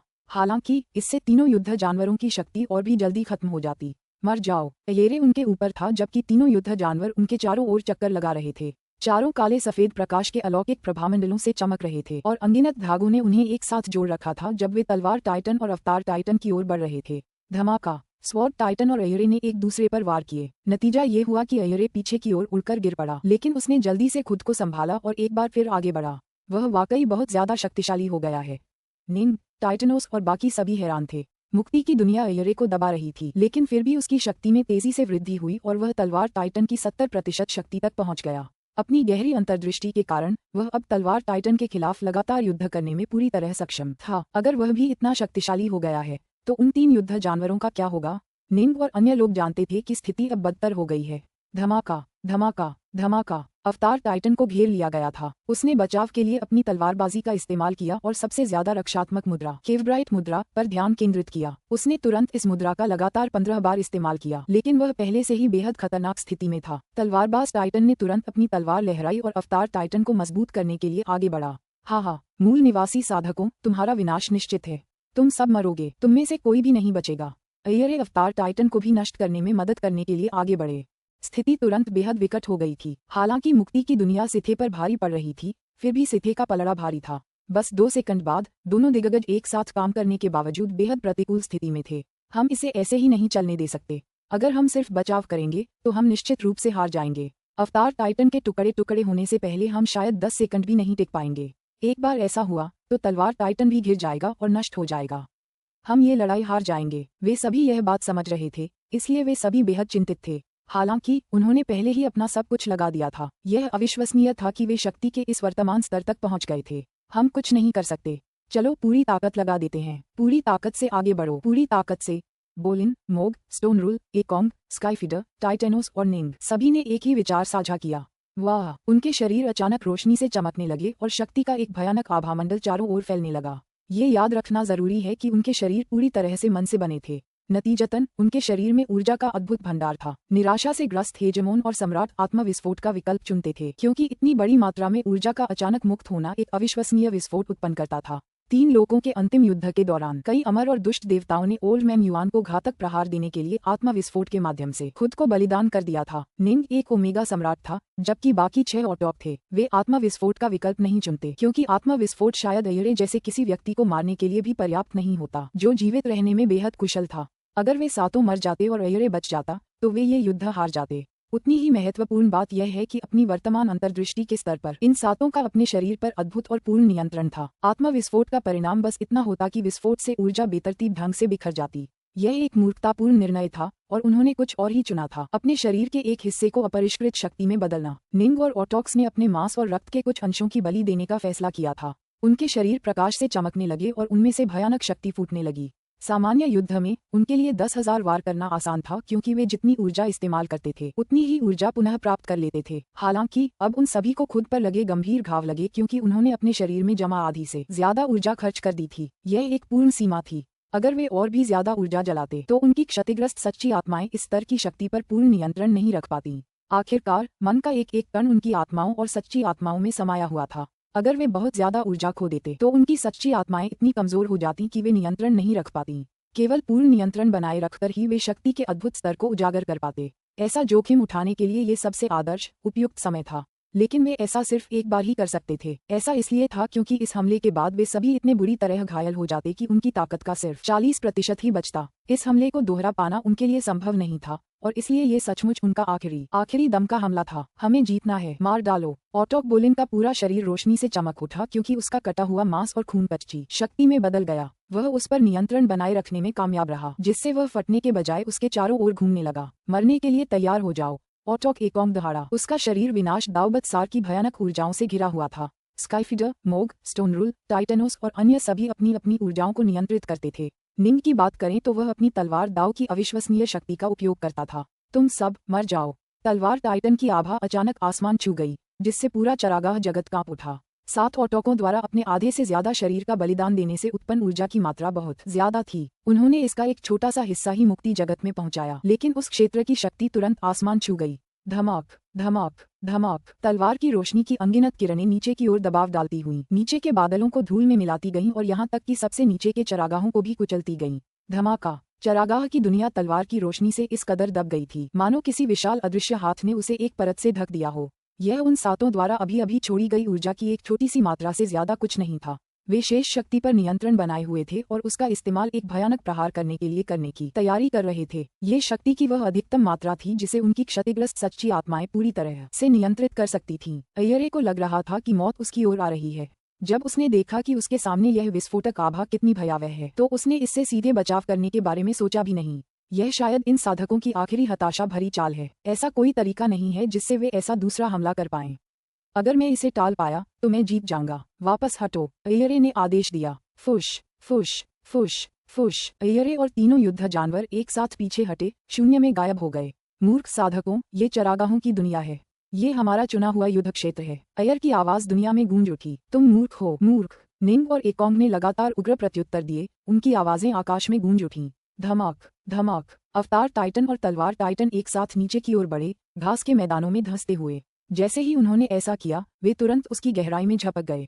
पुस्तक 45, अध्याय 10, जैसे को तैसा। जब वे घास के मैदान की दुनिया की गहराई में पहुंचे तो उन्हें जल्दी ही अनगिनत मार्गों का एक मकड़ी का जाला दिखाई दिया। धमाका। एक अद्भुत क्षेत्र ने हर एक मार्ग को तलवारों की रोशनी की अनगिनत धाराओं से भर दिया। मुक्ति की दुनिया की शक्ति सड़ती हुई लकड़ी की तरह हर एक संरचना को चीरती हुई अपने रास्ते में आने वाली सभी बाधाओं को चूर चूर कर रही थी। ये याद रखना जरूरी है कि जी निंग और अन्य के पूरी ताकत लगाने से पहले ही वे अयेरे और अन्य को उनकी अधिकतम शक्ति के 30% से 40% तक कम करने में कामयाब हो चुके थे।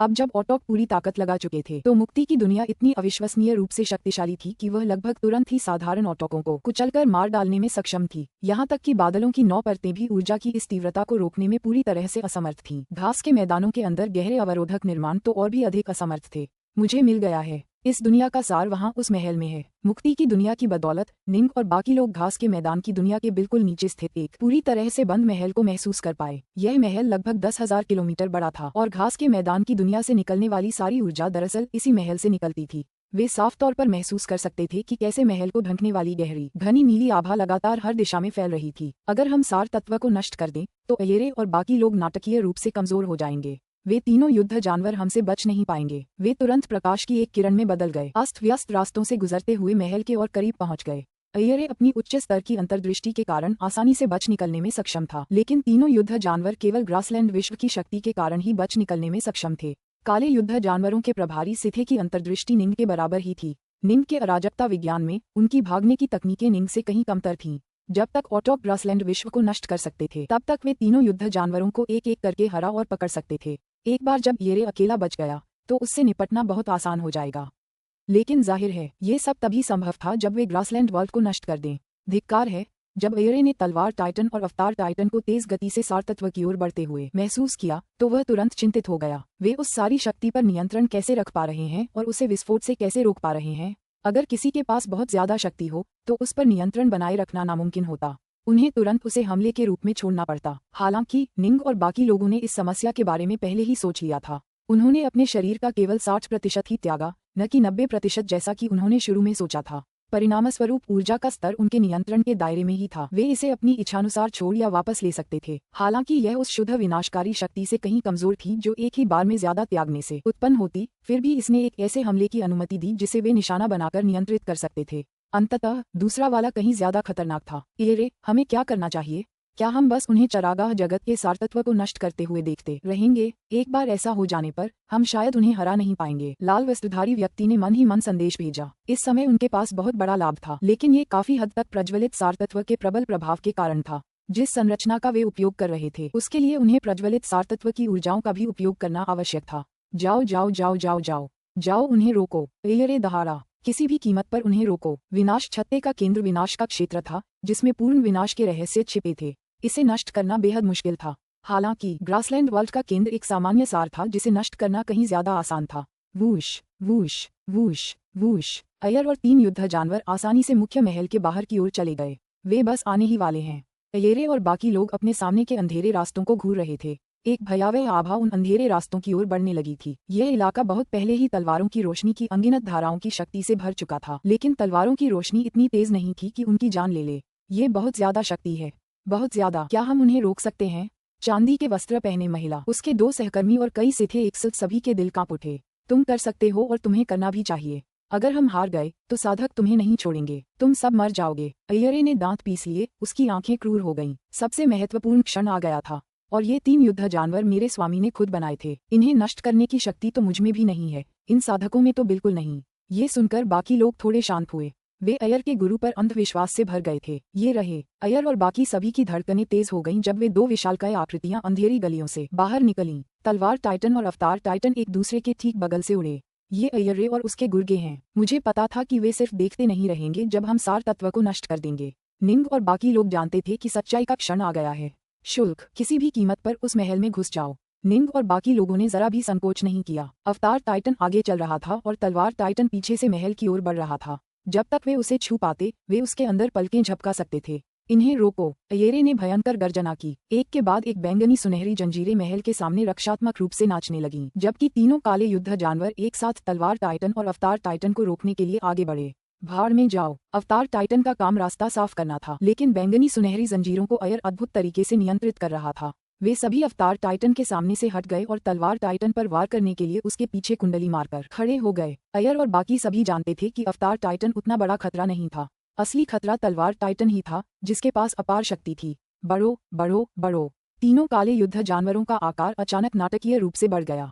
सुरंगें इतनी बड़ी नहीं थीं, और उनके अचानक आकार बढ़ने से सुरंग का अधिकांश हिस्सा उनके भारी शरीर से भर गया। अगर निंग और बाकी लोग महल तक पहुंचना चाहते थे तो उन्हें पहले इन पंजे वाले आतंकों को हराना होगा। अगर हमें उनसे लड़ना है तो हम आगे बढ़ेंगे और उन तीनों को नष्ट कर देंगे। तलवार टाइटन ने प्रत्येक हाथ में एक लंबी तलवार पकड़ी, उन्हें ऊपर उठाया, जबकि इसके अंदर के सातों ने उस अद्भुत शक्ति को मुक्त करना शुरू कर दिया जिसे उन्होंने रोक कर रखा था। फुफ। दाहिनी तलवार उन तीन काले युद्ध जानवरों की ओर तेजी से बढ़ी, जो टाइटन का रास्ता रोकने की कोशिश कर रहे थे। इस तलवार में निहित शक्ति ने स्पेस टाइम को ही विघटित कर दिया। ऐसा कुछ भी नहीं था जो इस भयानक प्रहार को रोक सके। तीनों युद्ध जानवर इस प्रहार की शक्ति से बुरी तरह भयभीत थे, जबकि अयेरे दांत पीसते हुए प्रार्थना कर रहे थे, उन्हें रोकना ही होगा। फुफ। जब दिव्य तलवार पहले युद्ध जानवर के शरीर से टकराई तो वह अचानक रेशम जैसी मुलायम हो गई। वह मुड़ी, काले युद्ध जानवर को लपेटकर उसे बांधने की कोशिश में। हालांकि काला युद्ध जानवर एक काले तरल पदार्थ में बदल गया जिसे तलवार बांध नहीं पाई। तुम इसे पकड़ना चाहते हो? क्या तुम्हें लगता है कि मेरे मालिक द्वारा बनाए गए सबसे शक्तिशाली मशीनी युद्ध जानवरों को तुम जैसे लोग इतनी आसानी से पकड़ लेंगे? दूर खड़ा अयर ठंडी हंसी हंसा। ऑटोक्स को तुरंत समझ आ गया कि उन्हें पकड़ने का कोई रास्ता नहीं है, इसलिए उन्होंने तुरंत रणनीति बदल दी। उन्हें नष्ट कर दो। फुफ फुफ। दोनों दिव्य तलवारें अवर्णनीय शक्ति से भरी हुई थीं और तीनों जानवरों की ओर टूट पड़ीं। ये याद रखना चाहिए कि एक अभेद्य रूप भी नष्ट हो जाएगा यदि उसके सामने मौजूद शक्ति की मात्रा उसकी सहनशीलता की सीमा से अधिक हो जाए। ये तीन काले युद्ध जानवर अब प्रभुत्वशाली तलवार दानव के इस दोहरे हमले की पूरी असीम शक्ति का सामना करने के लिए मजबूर थे। काले युद्ध जानवर बेहद मजबूत थे, उन्हें जरा भी चोट नहीं लगी थी और वास्तव में वे 99% आघातकारी शक्ति को विक्षेपित करने में सक्षम थे। लेकिन वह शेष 1% उसके शरीर में प्रवेश कर गया और उसके सामने आने वाले सिथे एक्सल्ट को धूल में मिला दिया। नहीं, बोवेनिया और अन्य लोगों ने महसूस किया कि उनके अंदर से एक जबरदस्त शक्ति गुजरी है, जिसके बाद उनके शरीर पूरी तरह से विघटित हो गए। धमाक धमाक धमाक। तीनों काले युद्ध जानवर पीछे की ओर उड़ गए और गलियारे की दीवारों से टकरा गए। उन्हें शारीरिक रूप से कोई नुकसान नहीं पहुंचा, लेकिन वे मृत सिथे से भर गए। स्थानीय संरचनाओं की बदौलत अयेरे तीन काले युद्ध जानवरों के अंदर की स्थिति को स्पष्ट रूप से देख पा रहा था। जिन तीन शक्तिशाली सहयोगियों को उसने आधा मनाकर आधा मजबूती से आने के लिए मजबूर किया था, वे उस भयानक विस्फोट का सामना करने में सक्षम थे। हालांकि पहले और दूसरे युद्ध जानवरों के सभी सिथे एक्सल्ट, जिन्होंने हमलों का सबसे ज्यादा खतरा झेला था, मारे जा चुके थे। तीसरे युद्ध जानवर में भी 3 सिथे एक्सल्ट मारे गए थे। अब केवल उसके 3 सहयोगी और 5 सिथे एक्सल्ट ही बचे थे। धमाका, क्रंच क्रंच क्रंच। 9 बैंगनी सुनहरी जंजीरों ने काले युद्ध जानवरों के साथ मिलकर इस हमले से बचाव किया था। 2 जंजीरें तो उड़कर अलग हो गईं। तलवार टाइटन आकार में सिकुड़ गया, उस दरार से उड़ने की कोशिश कर रहा था, लेकिन बाकी जंजीरें एक बार फिर उसे रोकने के लिए ऊपर उड़ गईं। आहा, अयेरे की जोरदार हंसी पूरे गलियारे में गूंज उठी। निंग और बाकी लोग चिंतित, घबराए हुए और नाराज थे। तुम हार गए, हार गए। अयेरे जोर से हंसा। आखिरी सांस में किया गया वह हताशा भरा हमला बहुत शक्तिशाली था, लेकिन युद्ध जानवर और जंजीरें दोनों ही बिल्कुल निडर हैं। तुम उन्हें नष्ट नहीं कर पाए और न ही महल तक पहुंचने का रास्ता खोल पाए। ये सच था। उस आखिरी उन्मत्त प्रहार ने वह काम नहीं किया जो उन्हें करना था, महल तक रास्ता साफ करना। निंग और बाकी लोगों ने दांत पीस लिए। उन युद्ध जानवरों से निपटना वाकई बहुत मुश्किल था। वे 3 युद्ध जानवर खत्म हो गए हैं, सिर्फ तुम ही बचे हो। तुम ही हार गए हो। सिथे, तलवार टाइटन और अवतार टाइटन सीधे अयर की ओर बढ़े। किसने कहा कि वे खत्म हो गए हैं? अयर जोर से हंसा। फुश फुश फुश। 3 काले युद्ध जानवर एक बार फिर अयर के सामने आ गए। काले युद्ध जानवर अयेरे के 3 शक्तिशाली सहयोगियों के नियंत्रण में थे। सिथे एक्सल्ट केवल अतिरिक्त सहायता प्रदान करते थे। निंग और बाकी लोग अछूते अयेरे और 3 विशालकाय काले युद्ध जानवरों को घूर रहे थे। उनके दिल ठंडे पड़ गए। जैसे ही उन्होंने काले युद्ध जानवरों को एक बार फिर ऊपर उठते देखा, उन्हें निराशा का एहसास होने लगा था। क्या ये चीजें अभी भी युद्ध के लायक थीं? ये कैसे संभव था?